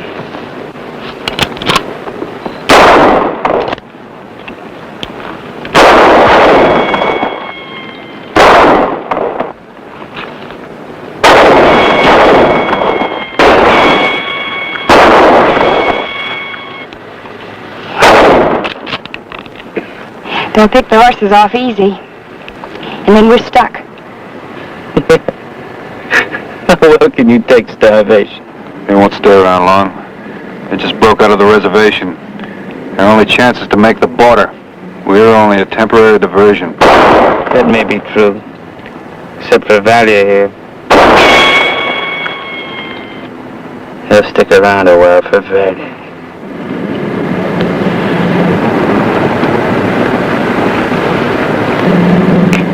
Yeah, I guess they might. Hey, you! Hey, you down there! What do you want? The girl. You got girl down there. You go on, get out of here. We're young, strong. We have some fun. You had your fun, now go on. Mister, you ain't gonna talk him out of this. I can try. You can try all you want, but you're not gonna do it. You give us girl, we go away. You keep girl, we kill you both. Khalil, What do you want now? they mean it, Khalil.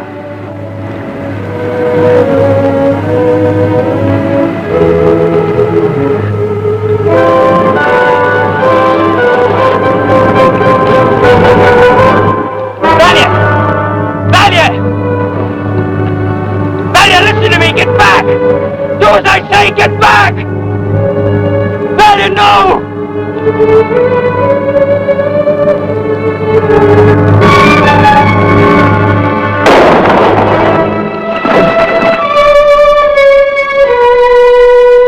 Valia!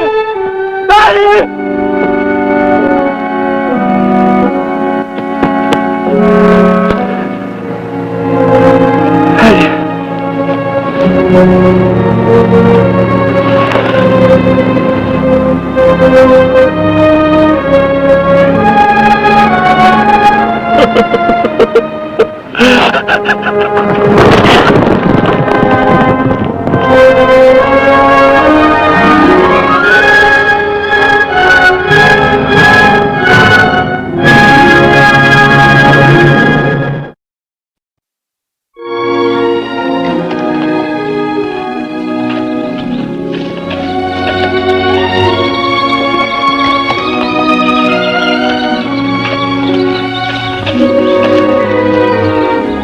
Last couple of weeks, I'd helped the boys on the Circle 3 fight off an epidemic of blackleg. Now I was headed for town, looking forward to a quiet hotel room and 18 hours of unbroken sleep.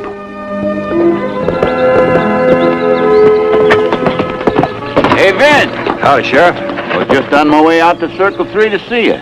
Oh? What for? Well, there's a stranger in town asking for you. Now, maybe I'm getting old and careful, but... Well, did you get his name? Well, that's what's odd about it. He wouldn't give his name, where he was from, what he wanted, nothing. What did he look like? Well, he was a decent enough looking fella, but he was all tied up in knots, nervous, jumpy. He wears his gun close to his hand and loose in the holster. A lot of the boys do that. With a cartridge in the chamber right underneath the hammer? Oh. If you need me, I'll be out to 00 inspecting branch. See ya.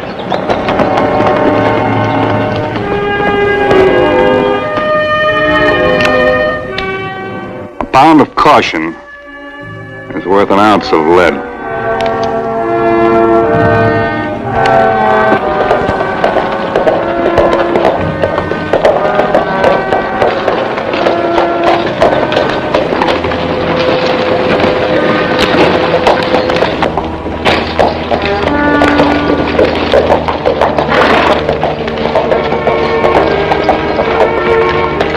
Hi, Sam. Howdy, Vent. Fella asking for you. Real jumpy. Oh? Look like a draw fighter. Much obliged. You bet, Vent. Draw fighter or not, it was Friday night, and I was still going to get me a bath. I had a standing order for room 13 at the hotel every week.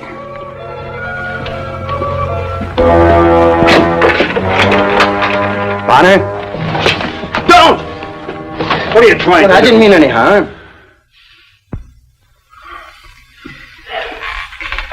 You the one that's been asking for me? I guess so. I'm Hank Wilson. I just came in from downstate. Heard you were here, and I asked for you. Why? Mr. Bonner, could you see your way to helping me? Giving me a hand? What I mean is, my life depends on it. Your life? This here's my room. Could you come in? It'll only take a minute to tell you. All right.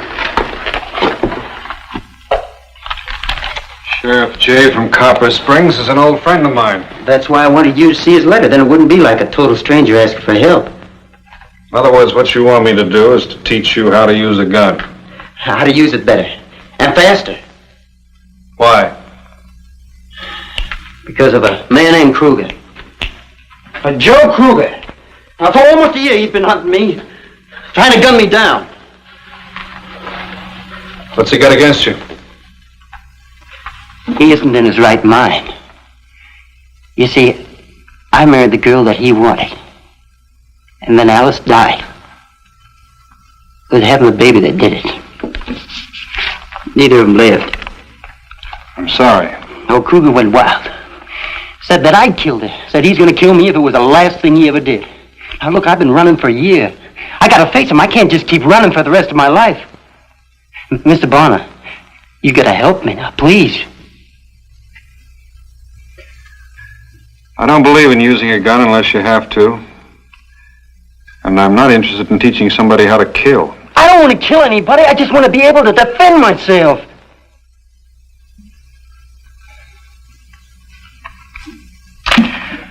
I guess we can do something about that. Here, put this on.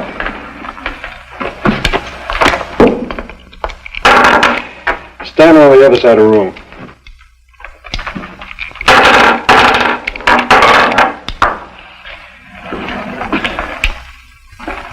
When I move my hand, throw on me. Not bad. You meet me at Logan's barn. That's an old barn on the other side of town, early tomorrow morning. We'll get in some practice. Meantime, get some rest. Thank you, Mr. Bonner.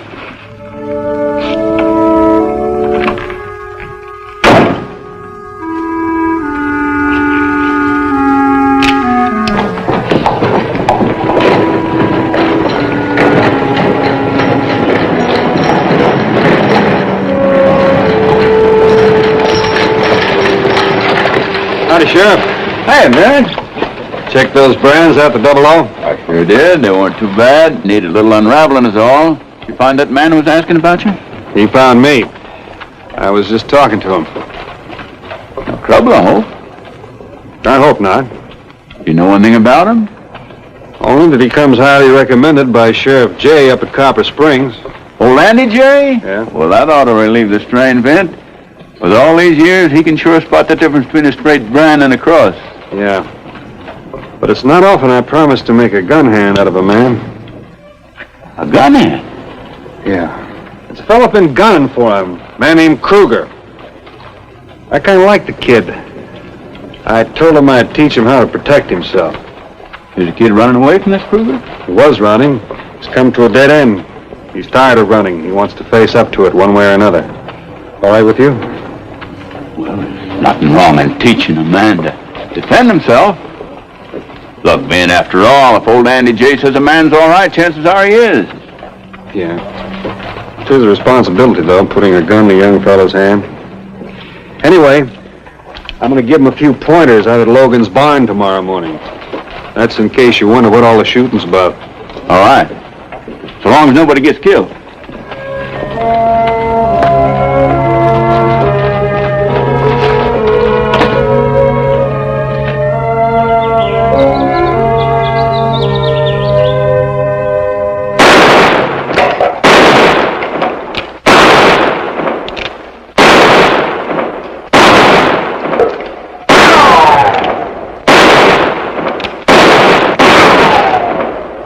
God darn it. Now, if I could shoot like that, boy, I'd be okay. You will. You've got the eye, the control, the coordination. But let's start at the beginning. You're losing most of your time when you draw.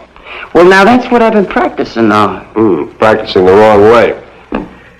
The draw is composed fundamentally of three motions. First, the sweep back of the thumb, cocking the hammer. Second, the fingers grasp the butt of the gun and lift it clear of the holster. Third, you level the gun on the target. Where was I taking too much time? Well, partly in the first motion. You're holding your hand too far in front of your holster. Oh, the thumb's hitting the hammer all right. But you're moving your whole arm to do it. Why lift the whole arm load of muscle, bone, and nerve? Hold your hand close to your holster. Move only the thumb and hand. Like so. Try it. All right. Okay. That's pretty good. You could save a tenth of a second that way. Kruger.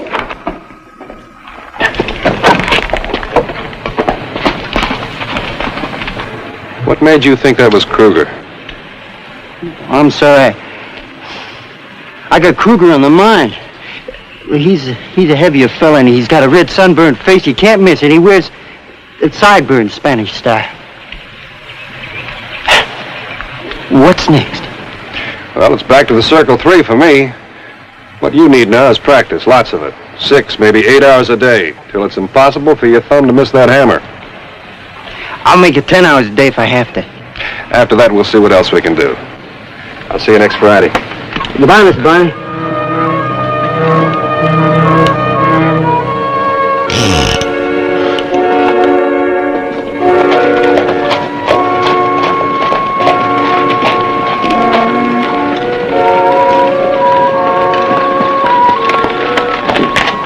You going to the town, Vint? Well, it's Friday, isn't it? Say, You remember that Wilson fella you was telling me about? The man was trying to hunt him down? Oh, Kruger.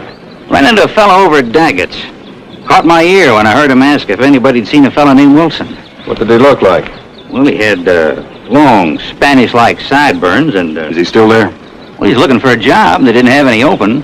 Last I saw, he's headed into town. That's a couple hours ago. I better get over there fast.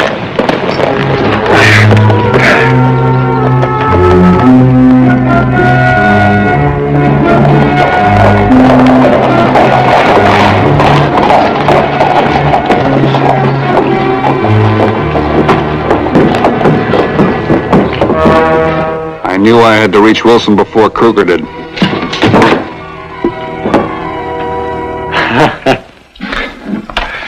That'll teach me to go barging into other people's rooms. I've been practicing almost 10 hours a day. How'd that look? Look good. You're doing better. Thanks to you, Vint. I guess you haven't heard the news. What news? Kruger's been seen around, out by Daggett's ranch. Uh-huh. Nobody knows my right name but you and the sheriff. I told him you were helping me, too. Did you sign the hotel register? I used another name. Who is it? Sheriff Landers. Well, come on in. Well, hello, Vin. I didn't know you was here. What's wrong, Sheriff? I got some news for you about Kruger. What are we going to do, Vint? Now, it ain't all bad news. He was in town, and he was asking for you. But I told him that you'd been here and gone, that you was riding north. Thanks, Sheriff. Thanks very much. You sure he left? Well, he was packing the bedroom. Yeah, but did you see him leave? He heard the sheriff. He said he was heading north. He'll be back. You gotta help me, Vint. You can't stop now. You gotta make me even faster. As fast as you. Don't you see, that's my only chance.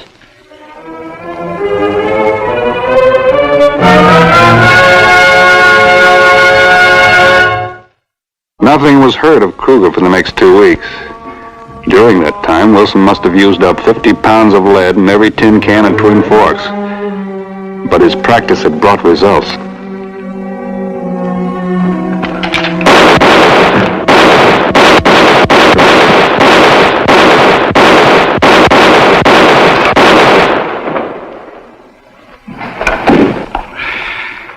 You stood me off again. Yeah, but you hit it first, and that's what really counts. Hank, I think you're ready to save another 1/10 of a second on your draw. How? Load 'em.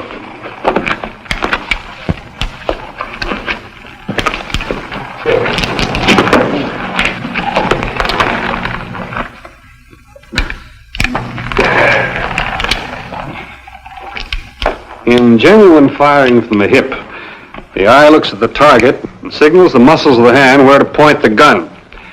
Just how the eye signals this information to the hand, I don't know, but it does. Now watch.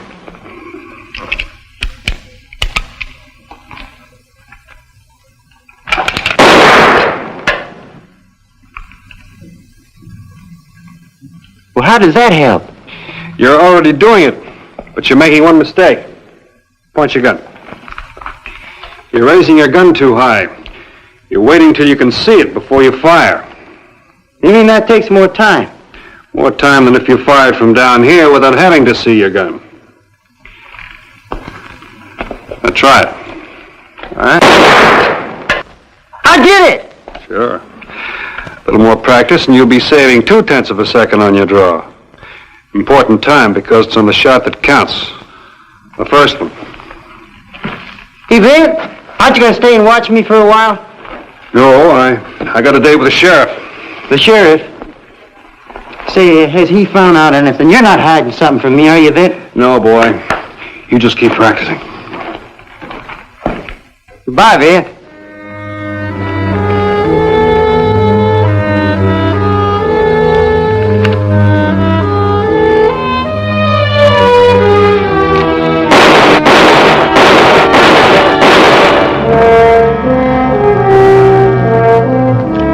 I didn't want to tell Hank, but my date with the sheriff was to go see Joe Kruger.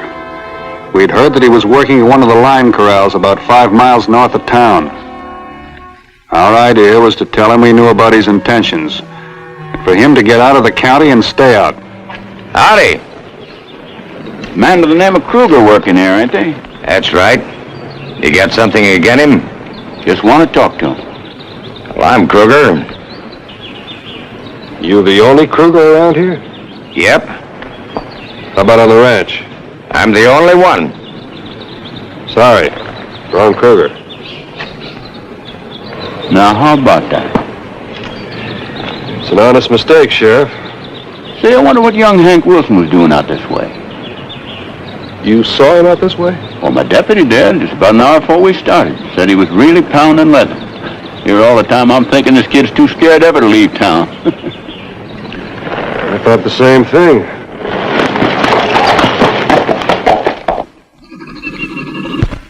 This is called softening the mainspring. When you cock the hammer, it bends the mainspring. The softer the mainspring, the easier and quicker it is to get the hammer back. Like mine. And it can save you a 20th of a second on your draw. I've already saved 0.2 of a second. That'd make me almost a quarter of a second faster than before. That's faster than 9 out of 10 men. Here, work on it. Work on it till it's good and soft. And then I'll be faster than Kruger.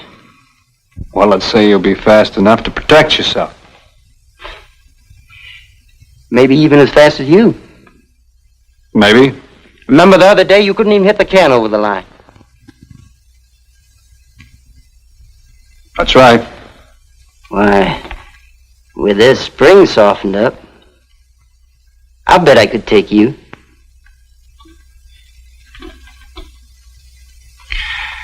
Hank, overconfidence could set you up for Kruger's gun. Overconfidence can get you killed. I'll tell you one thing I didn't do when I was learning to shoot.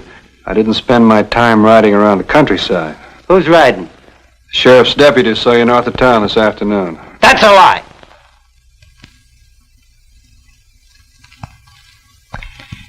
You've got friends in this town, boy. That's a good way to lose them. Friends. In this country, a man's only got one friend. This one. I'm going to do you a favor. I'm going to prove to you you're not quite as good as you think you are.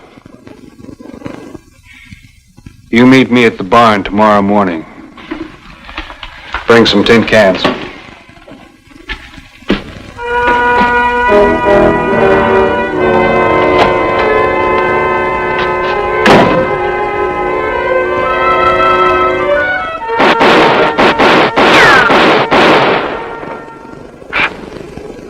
You sure taught me good. Let's try the last can. I'll wait for your move.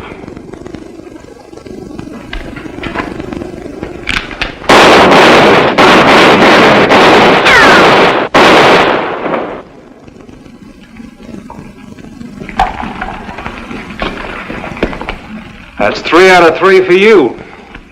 You're a dead shot. Yeah, but you hit it first every time.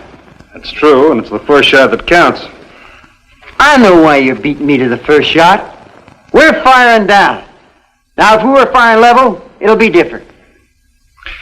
Let's try it with this one. You stand over there.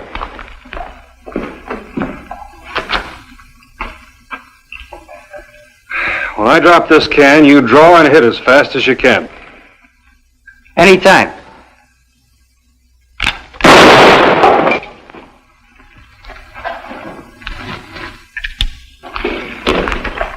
Now, you do the same for me. Anytime.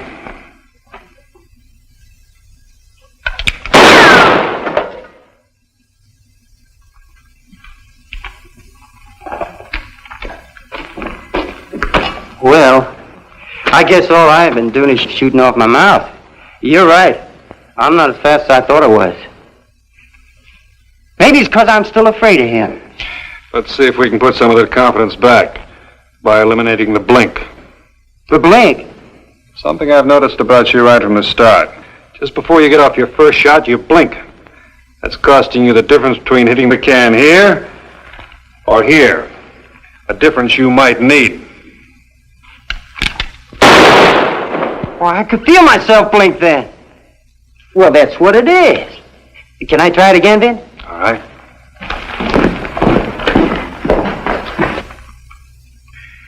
Ready?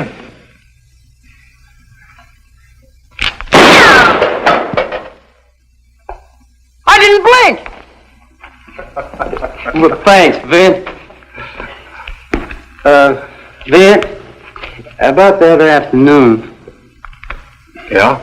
I'm sorry I lied, but it was me the deputy saw riding out to the Rockin' J. Oh. Vint, do me one more favor? I've taught you all I can, Hank. I mean, would you ride out to the Rockin' J Ranch with me? Right now. What for?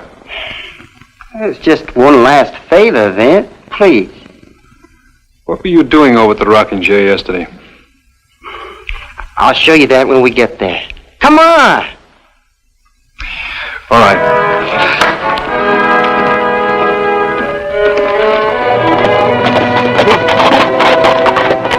Now, you wait here, Vic. I'll just be a minute.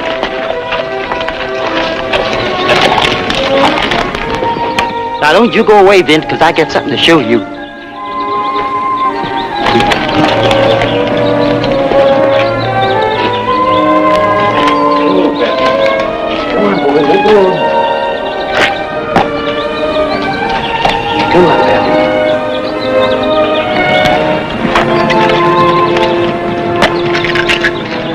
Hi! Can I help you? Well, I'm just waiting for a friend. What happened to Pappy here? Oh, stepped in a chuck hole. But it weren't his fault, though. He never went down, no, sir. He's always treated me like fine china. Kruger!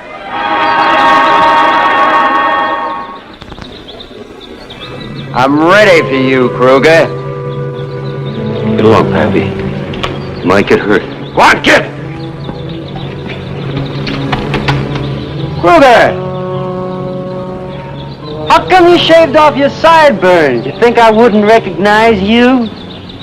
You're gonna die, just as sure as you made her die. Alice was my girl until you took her.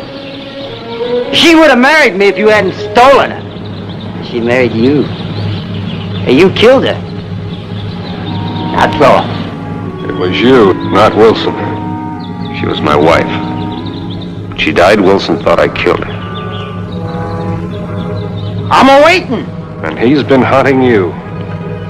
He's talked about it. Made threats. But he's never had the guts to draw. Knows I'm too fast for him. I'm giving you first move. He's too fast for you now. I know. Now I can take him. Move away. He'll kill you. You knew Alice was in love with me. That's why you stole her. I didn't have to. Not from you, anyway. Well, maybe you gave her your name. But it was me. Don't push me, Wilson. It's true. Only now she can't tell you because she's dead. Now get set, Kruger. Make a move. Don't move. He'll shoot me down. You give him back his gun. Wilson, I made you a gun hand. You got no more chance against me than he has. And I'll unmake you. You said I was faster. Move away.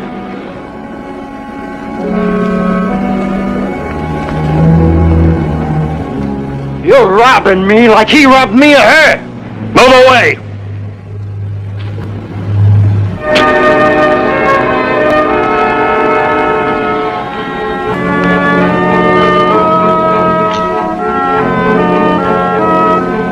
I'm going to kill you.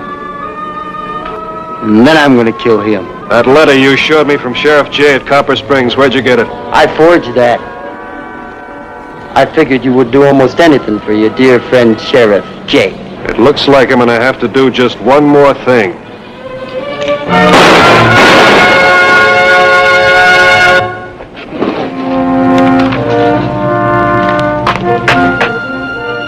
I've never seen anything faster.